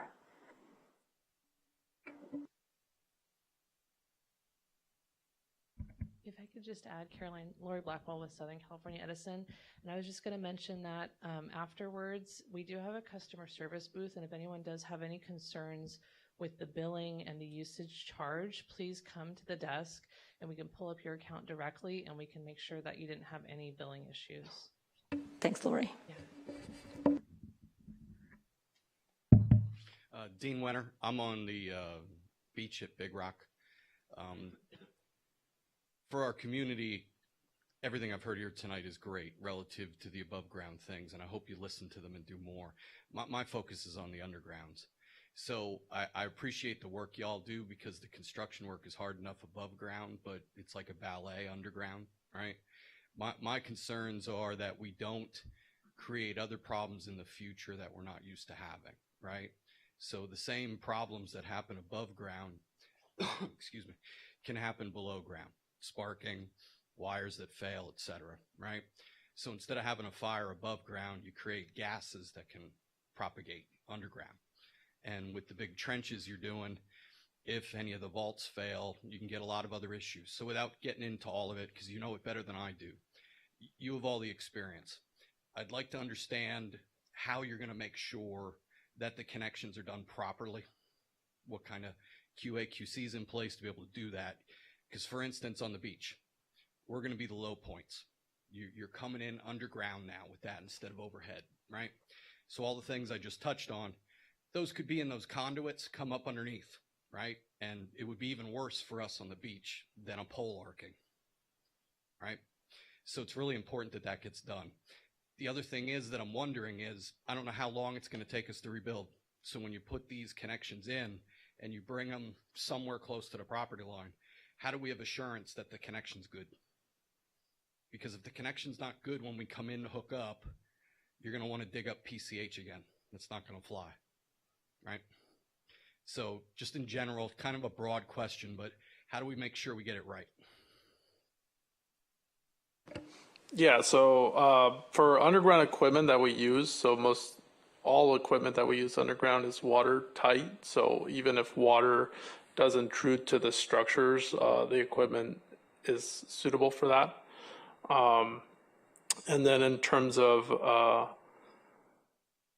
maintaining it, so we have a lot of infrastructure equipment that identifies like where problems could be in an underground system. And we use fusing to protect transformers and equipment so that if they fail, it typically is a fuse that will fail as opposed to the equipment or cable. And then in terms of connections to homes on PCH where we're digging up, so we're installing low voltage lines now. So that when you hook up, those usually connections are what tends to fail on the secondary side, and those are replaceable at that point. So they won't typically need to reinstall cable to fix that. I'm actually more concerned about the vaults. I appreciate what you said, and I understand the specifications will say what they do. I've had experiences over the years where I've had major projects delayed upwards of 60 days when gaskets and seals on vaults fail and they fill full of water. So things happen once in a while, right? The gaskets that showed up aren't what they should be, and you don't know until you put it in and shit, it fails 30 days later. How are we going to make sure we get it right? Because I think the reason you're pushing the way you are is because Caltrans plans to come in and put paving over the PCH again in a year. So they're just going to put down more material on top of y'all. So we don't want that all dug up again. And when we rebuild and get in those houses, we want to make sure that the electric works. Yeah, and so part of that is through the design process. So we're making sure we're installing the appropriate equipment, the appropriate cable to support all of the load in the future.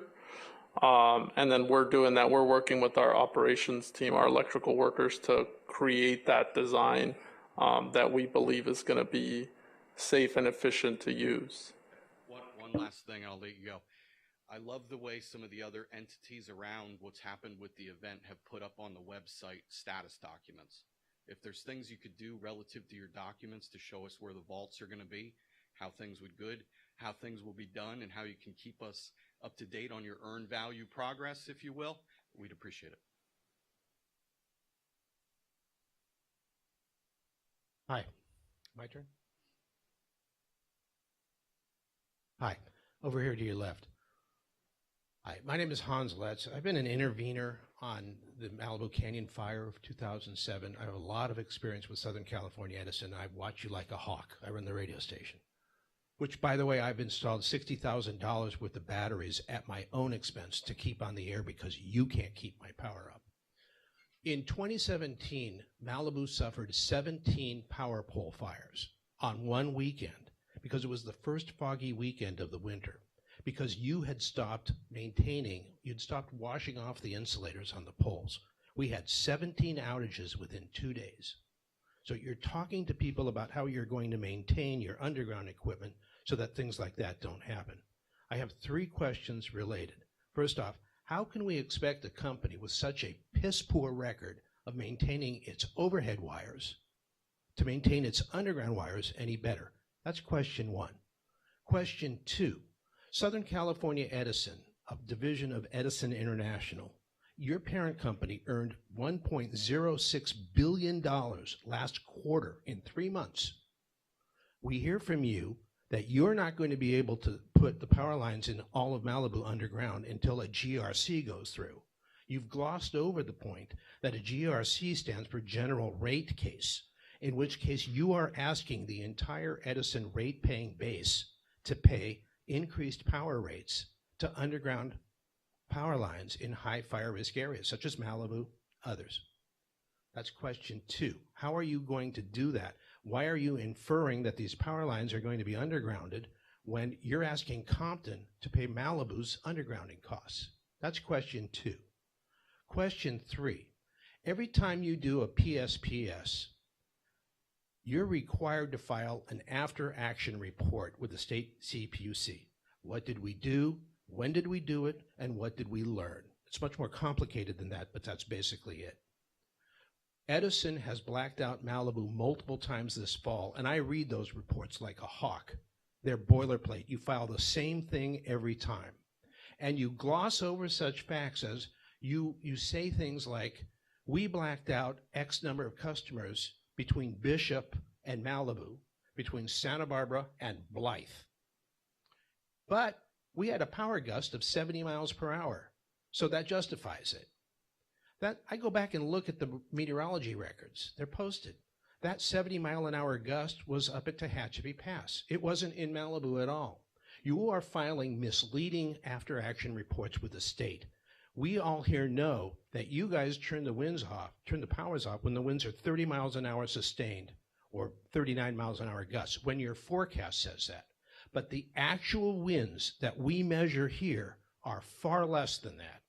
Then you bullshit to the state that the winds were as strong as your meteorology department has predicted. Why do you do that? When are you going to start filing accurate after-action reports that show we turned off the power on the Cuthbert circuit and the winds were only 4 miles an hour? Because you put up wind measuring stations all over the Santa Monica Mountains, and we can look at the record. So I asked you 3 very specific questions. Thank you for your consideration.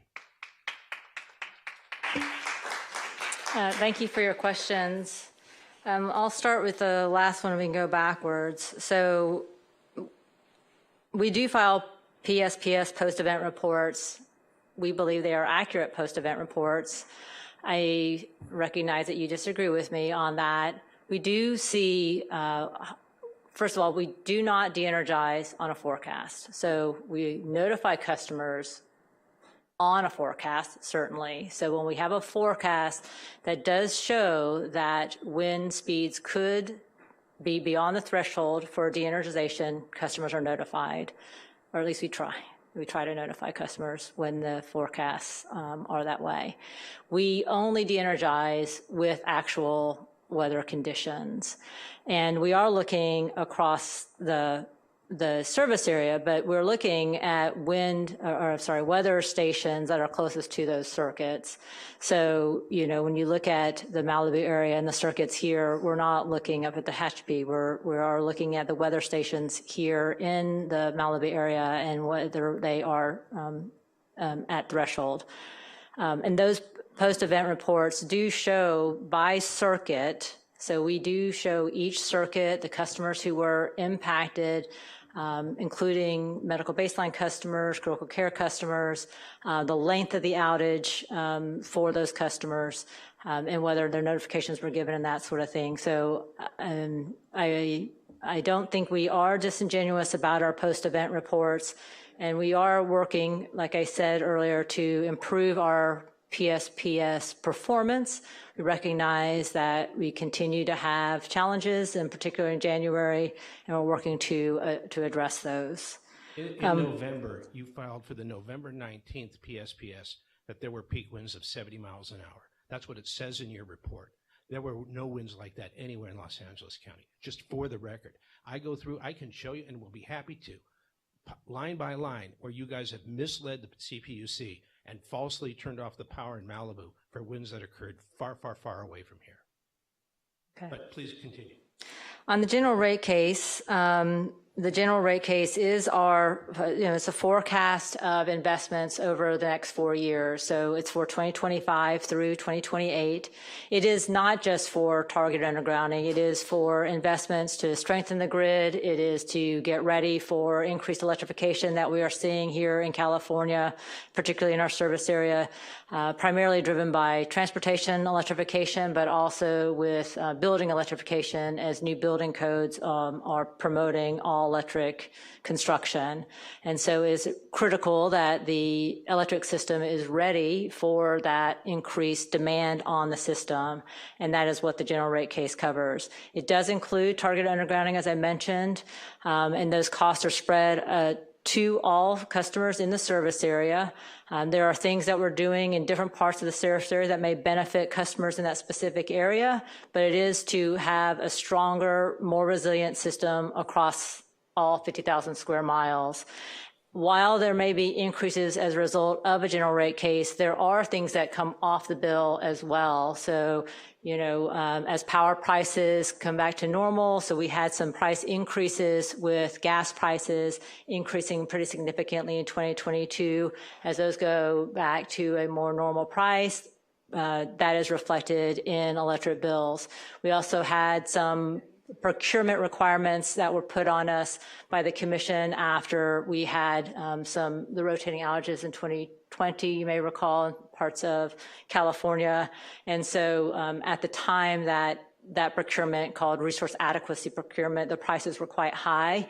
As those contracts roll off and resource adequacy prices stabilize, again, those are reflected in the bill. So at the same time that there may be increases, there are also decreases to the bill, and they are, shown when. Let me ask you about that.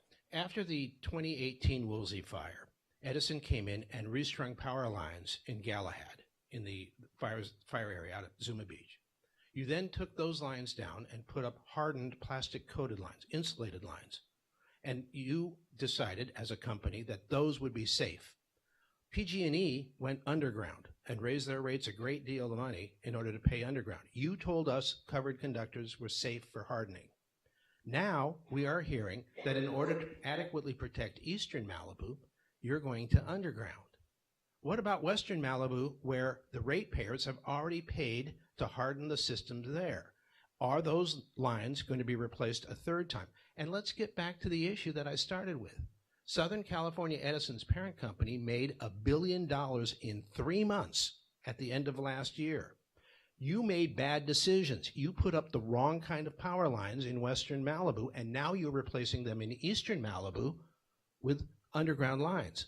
Why isn't your company going to pay for that instead of going to the GRC and asking people in Compton, Long Beach, and Malibu to pay for that? So I will say that we made decisions and continue to make decisions that we believe serve the customers. I don't say that what we have installed in western Malibu is the incorrect infrastructure. We have a different risk in Southern California than our colleagues in Northern California, where they have a lot more trees. And so the biggest risk for fires caused by electrical infrastructure in Southern California is blow-in risk, where debris and high winds hits our lines, creates a spark, and that spark falls to the ground and starts a fire. And so covered lines, insulated lines, prevent that from happening when we have, palm fronds or other debris that hits the line, which is what we did in, of course, western Malibu. You're not putting those in eastern Malibu. You're putting underground lines in. So in those, there's a change in SCE policy.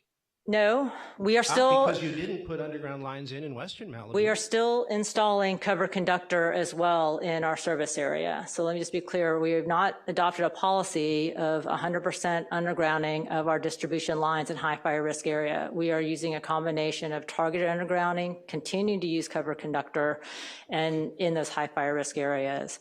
In the case of eastern Malibu, here where you see us installing underground lines, it is partly a result of the higher risk we see in those canyon areas and learning from the experience of others. So it has informed our continued planning. We do see a need to evolve and continue to grow our wildfire mitigation plans.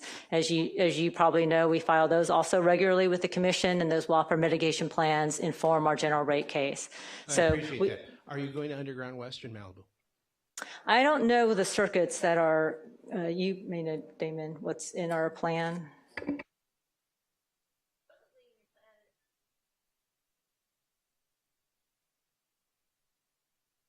I'm not familiar with that section. I don't know if Robert. Galahad and Cuthbert. I believe we have some plans to underground portions of the Cuthbert. I'm not sure about the Galahad. Thank you for your candor, and I'm sorry to put you on the spot. Thank you very much. Yeah, there are other areas, as Damien said, that we're looking at, whether they be Western or whether they be Eastern. You mentioned Cuthbert. I do know that there's some sections of the Cuthbert. There's some other circuits, such as the Milo, the Sienna. There's a bunch of different areas that we're looking at. And again, even the stuff that happened here on the Nicholas, this is something that was designed for targeted undergrounding prior to the incident that took place. That's why we're able to do so much of the work that we're doing now and expedite it, because we already had plans in hand. We were looking forward to getting this work done. The incident took place, and now everything has escalated. And because of that, most of the efforts have been in this targeted area, and some of the other areas that we're looking to design have now taken have been shelved for a bit, because again, this is the most impacted area currently, and we're trying to have a very quick response for you guys. Thank you, Robert. I understand there's some questions online, and I'm not sure how to get those, though. I'll read them to you. Okay. It's a voice somewhere. Oh, hi. Hi. So the first question that I have, there's a lot of residents from Sunset Mesa asking when the power will be restored, and they're stating that the utilities are already undergrounded and they're on generator power. So is Sunset Mesa, is that part of Coastline? Yes. So the Coastline, so yes, that whole area is underground, but the infrastructure that fed that neighborhood is partly what we're rebuilding underground, and that's outside of the neighborhood. So those are the lines along the eastern part of PCH past Las Flores Canyon. And then the lines that come down to Topanga, south of the town, I'm not sure where it starts, but we're currently rebuilding underground from Topanga. And once that infrastructure is in, we will be able to bring power back to Coastline Underground.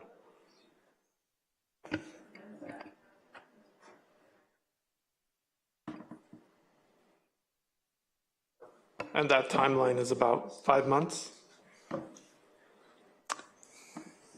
Another concern on Zoom is there was a email address in one of the slides that is coming back as undeliverable. Oh, and they were wondering what the correct email address was. Got it. Let me pull it up.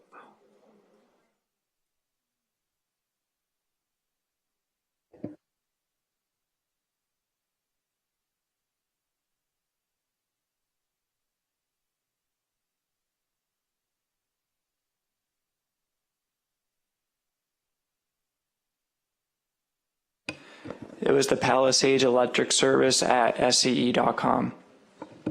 Yeah, there might have been a typo there. Let me pull up the address and then I'll get it over to the chat and I'll repost it here.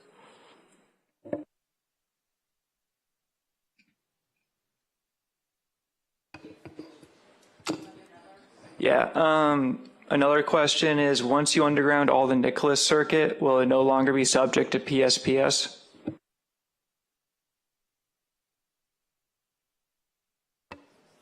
Are we? So if we are able to underground 100% of the Nicholas circuit, yes, we would not put it as part of public safety power shut off. So Nicholas circuit is not a transmission line, it's a distribution line. So transmission lines are already also subject to public safety power shutoffs. We have thresholds. We have thresholds for our transmission lines. To date, we have not de-energize those transmission lines that feed the Malibu area. Yes, you're correct that should those thresholds be met, we would de-energize those transmission lines, and so that could impact the Nicholas circuit customers. Can I add the email address? Caroline, over here. It should have been, I can't remember what was on the side, it should have been Palisades Electrical Service at SCE.com. spell the whole thing? Palisades Electrical. Palisades Electrical Service at SCE.com. So AL after, it's not electric, it's electrical service. Thank you. Okay, hey, Jeff Greer here from Big Rock. Real quick question. This is just for clarity because I get a number of different answers on this. At Big Rock, we depend on electricity for our water supply, so for firefighting. So here's the question. It's real easy. Will undergrounding completely eliminate the risk of you shutting off power in a wildfire? So as I just said, so to date, we have de-energized with public safety power shutoffs in Malibu, distribution lines only. Those distribution lines are fed by transmission lines. We have thresholds for our transmission lines. To date, we have not shut off power to those transmission lines. So I would say it greatly minimizes the risk of de-energization if we are able to 100% underground the Nicholas and the Vicasa circuits. Doesn't 100% eliminate it because, yes, you are fed with transmission lines and they are subject to public safety power shutoffs as thresholds are met. Other instances may occur. I think you heard earlier that just undergrounding lines doesn't mean you eliminate the risk of those lines never having an issue. So there could be some incident, not necessarily from PSPS, but some other thing that causes an outage at some point in the future. Yeah. Okay. Second question, real simple. On the rebuild, are you going to be using remote metering or is it all going to be analog? I mean, there's some municipalities that have gone to remote metering, and I just wondered if that was in your plans. Sorry, can you repeat the question? Yeah, remote metering. When you're going through the rebuild, are you going to be using remote metering? Yeah, so most of the Edison meters are already smart meters, so they communicate back to the They reads. have high fire risk to them. What was that? They have high fire risk to them, that metering? He's saying that they have high fire risk for that. I'm not sure. No, we can talk about it another point, but thanks.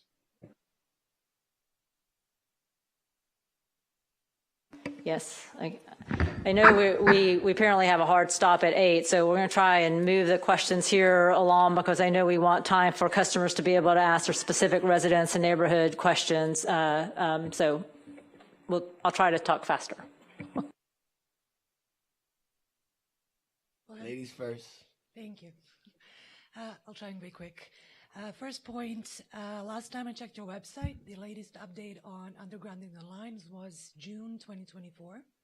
So it would be nice to just share all the updates, all the documents that you're sharing with us so everybody can just go on your website and see what's going on. We have no idea which streets you're working on, which is you're not working on, and so on and so on. Second, when it comes to communication, I'm in Las Flores Canyon, and we returned 2 weeks ago. And we have no idea when are you working in which area. We have to plan. We have to go drive the kids to school. We have to go to work. Yesterday it took me over an hour to come back from Santa Monica. And that's all fine. I understand you're working, but we just need to know in advance. And I don't know who you need to work with. Is it the city? Just so we're updated all the time where the work is going on so we can plan in advance. And then my third point, and now I'm really addressing the city, I'm going to talk about burying all the poles again. Poles and lines and all the safety issues, that's vital infrastructure. That should not be in the hands of a private company. PCUC, the city, and the county should be the main responsible people for that. So we're all attacking here, SCE, and of course they have some responsibility, but I haven't seen PCUC, the city, or the county doing much when it comes to that. We need all those poles down. We can't afford for them, as many people said, they're not just a visual nuisance. They are safety issue. When those poles are down, we have no communication. They can block the roads. We need them down. And we need authorities to work on that, not just SCE. Thank you. Thank you. Hi, I'm Georgia Goldfarb. I'm from, excuse me, I beg your pardon. Go ahead, ma'am. It's okay. No. You Please. started. It's okay. Go ahead. No worries. Okay, I'm Georgia Goldfarb from Big Rock. And although I had a lot of problems with vegetation management, cutting my trees, they grew this year, and my house in the midst of that maelstrom absolutely survived. Little damage, but nothing from the trees. They are pristine. I just wanted to let you know that's a very good thing. I have a list of some questions, and I think some of them can be answered very quickly. One, may we have the slides and a list of the sequences for the right of entry and the panel connections where you have to go from one point to the next, to the next, to the next. I think that would be really helpful. Yes, and then in terms of vegetation management, I would like to say that with these wires undergrounded, you won't bear the cost of vegetation management, which I understand was very expensive, so that will be a savings for you. Then in terms of the weather monitoring, there are weather stations for about $1,000 that have been recommended. The Davis weather stations are particularly good, and I know that NOAA will use them. Okay, then in regard to the service pole, if there's one service pole and it's only going to the house, to one house, why would you need a PSPS for that pole being there? I understand if there's transmission or distribution wires because, say, there's several houses, but if there's just one, would you still need a PSPS? Just because that was above ground. And that said, I really hope that they all will be undergrounded. Do you have an anticipated date of completion, just general, for Topanga, Big Rock, and Las Flores, Rambla Pacifica? Do you plan to bury the transmission lines? And I appreciate the information that you gave us previously about the frequency of problems or lack thereof with the wind and transmission lines. So while I can say I greatly appreciate the fact that you really are undergrounding now, which I've been arguing for a long time, the speed and the lack of communication, I would say, prior to the undergrounding are perhaps an advantage to SCE. So since the plans were developed in 2023 or thereabouts, you really did have plenty of time to talk to the telecoms and engage them, you know, and make a plan for putting them in the trench. And that said, excuse me, I would like to say it is a trench. It's a trench. And I don't think it's at a state at this point where it couldn't be enlarged just a bit to accommodate the telecoms.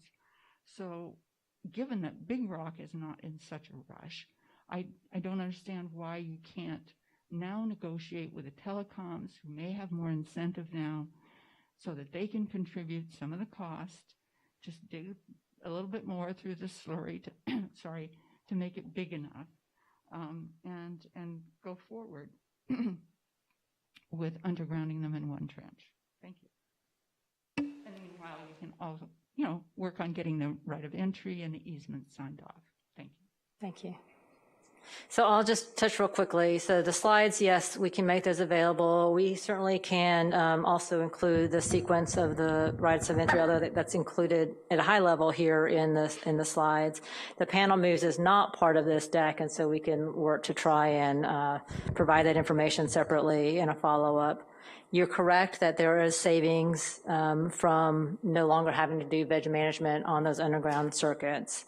Weather monitoring, we certainly will take your suggestion of Davis weather stations back to our team that manages that aspect of our infrastructure for us. Those weather stations is not just, of course, temperature, but it also is humidity and wind speed. So we'll just make sure whether that is one that we can utilize. The service pole, whether or not that would require a PSPS from a service pole, I don't know the answer to that. Does anyone know the answer to that? Yeah, I'm not sure what the Yeah. answer is. Yeah. I know there was talk of installing what we call like a breakaway, which would mean the service, if it were to be knocked down, it would disconnect. Yeah. So if that's an option, I'm not sure if Yeah, that would. I don't know the answer to that. We can get back to you on that. The date of completion of the work estimated? We don't have any dates right now until we get our rights of entry and easements. Okay. We do not have plans to bury transmission at this time, and absolutely take your comment about the lack of communication. Thank you. That person was first. Yeah.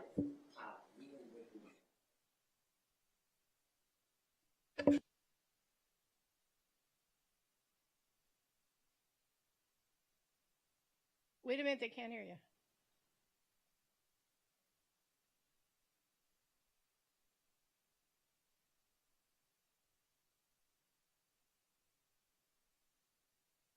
Come over here.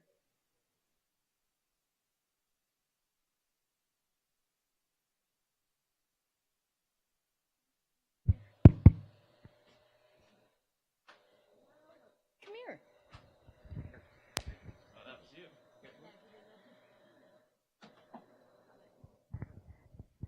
You get on camera that way anyway. Oh, too late. I'm walking over here now. I have a map that shows exactly where you want to go through my property, and it actually comes through my entry gate. And it goes about almost 200 yards because I'm on like 2 acres. Given all the things that are happening with the problems above, and we know that there's problems going to be beneath, this is a huge access request to my property. And at the same time, it's a private gate that you have to get into to even get there. Once again, it's almost 200 yards all the way inside and up through my gate in my property. How do you propose to, one, make me feel comfortable enough to do this? Yeah. And two, how do you ensure me that I'm not going to have major problems for my family with all the things that could go wrong underneath the ground before you even find out there's a problem? If you don't mind, we're going to take that offline and have one of our specialists address your specific question and your specific property question. So we're trying to keep them to the general questions here as we move, but we do have people who can absolutely answer your question. I think there's other people who have long distance issues like that as well. So to take it offline, I'm sure people would want to know what they should do if they have 50 yards. This is almost like 200 yards. Yeah. Yeah, and so I'll say that it's not unprecedented that we do that. We do that very often for large homes where we do, it's usually customer driven. In this case, it's driven by SCE, where we do install facilities that far into the property. And generally today we install cable and conventional conduit. So usually when there's problems, it's not typically in the center of the cable, if that makes sense. Usually have problems at the ends. So we can replace cable and equipment without having to redig that area. And what does that mean in terms of access? So we haven't. For you to get access like this, yes, that means my privacy would have to be released to you in some capacity because you can't get there unless we open up a gated. Yeah, and I think that is probably true maybe today because we need access to get to. I'm assuming you have a pole in your property, which we also need to get access to. So it'd be relatively similar to today. That makes sense. That didn't make sense. So we pole inspections happen, I believe, every year in high fire areas. So we have Edison personnel out to inspect poles every year. I think today we use a lot more drones, so maybe there's not as much of an impact to you today. Underground equipment is typically inspected, I believe, every 3 to 5 years. So yes, Edison personnel would come so often. Unless there's a problem there, we generally would not be in the property.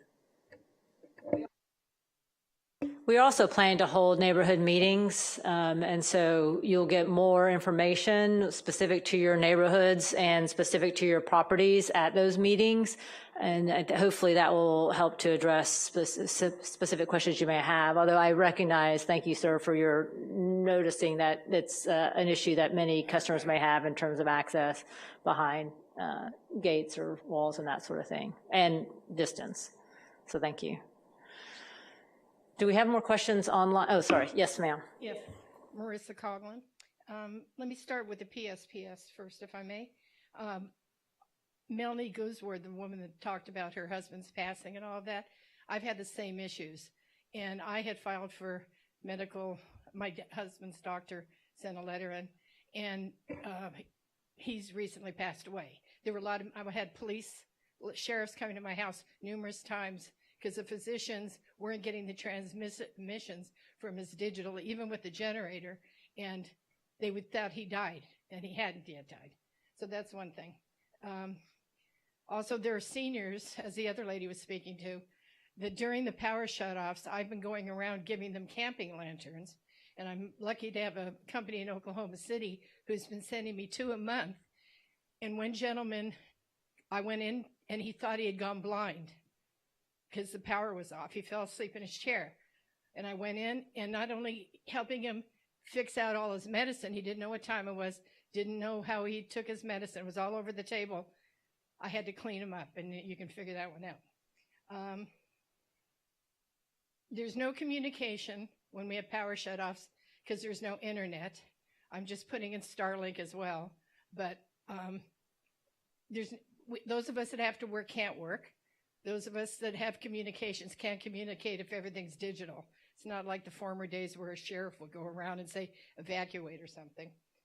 To the undergrounding, we are lucky, though, that Edison is one of the nation's largest electric utility providers. You've been in business since 1927. You've got a good history. I've lived here since '68, and it wasn't until the Woolsey Fire we ever had power shutoffs. And as I mentioned to you at the first town hall, Carolyn, the decision that came out of the investigation of that was not good. I suggest everyone here bug the Public Utilities Commission and the governor and read what happened in the Woolsey Fire. Okay. Oh, yeah, your institute, the Edison Institute, deals with the costs of everything, and what Hans was talking about and the cost to the payers here. In the Rule 20, Section 2, 5, and 6, where it talks about undergrounding and what to do, and part of the things, the benefits, are, if you're in a scenic area and it's beautiful, California Coastal Commission designate Pacific Coast Highway a scenic view corridor, and that's state law. And that's not only for health and safety, but we have so many day-use visitors, it got that designation. Now, I think it's really important that Edison complies with that state law as well. And I think undergrounding, as Hans said, to the west end where Woolsey burned out most of the homes, in all the circuits, they need to be underground, at least on Pacific Coast Highway, and then run up some more where it's already built, and they undergrounded during construction. I think we have to deal with the view corridor. We have to combine this, that's not you, but sewers is for the people listening.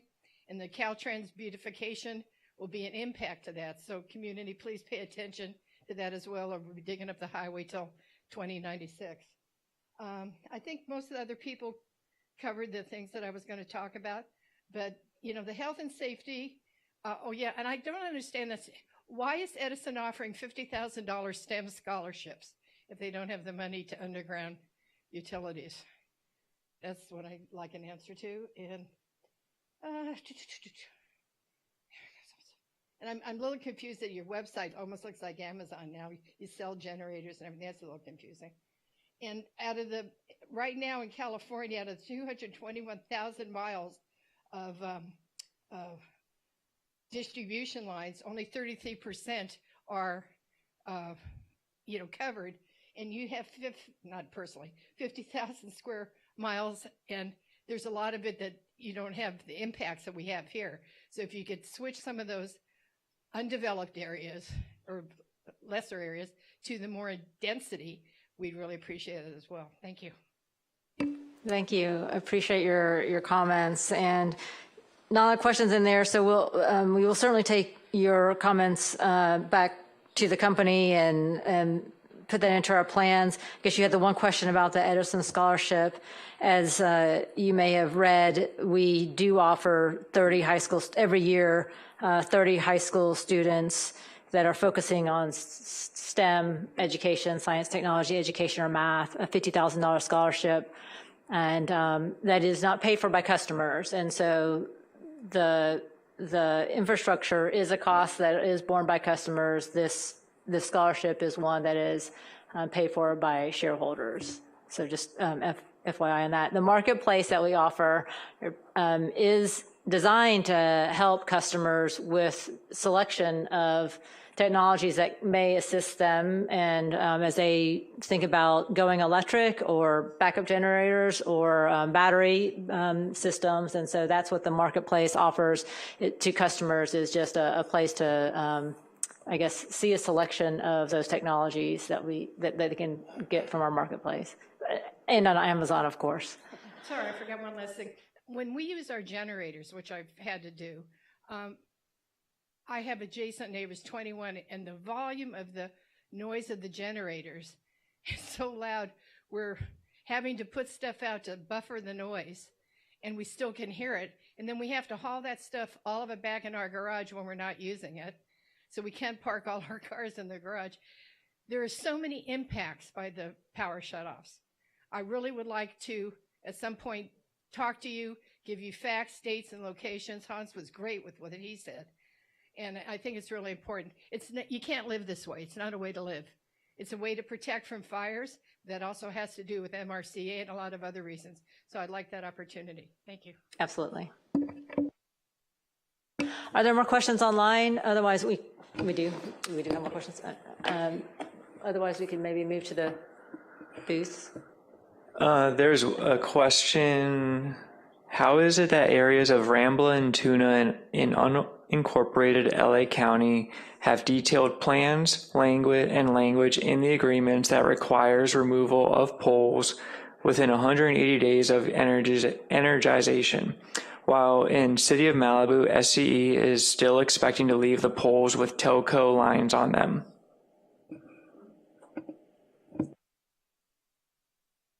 I do not know the answer to that question.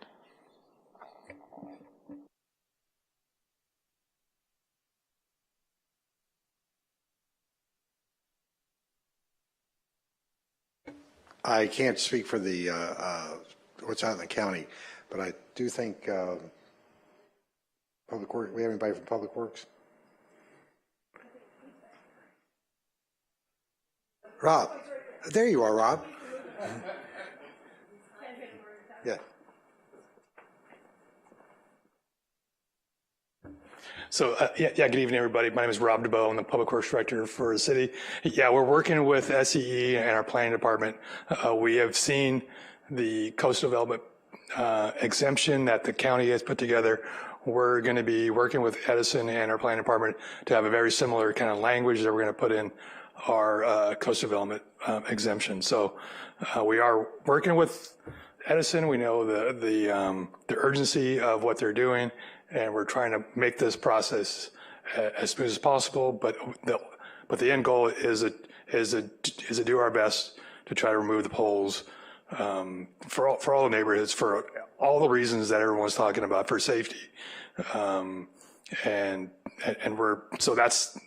that's the latest on the poles and what the city is doing.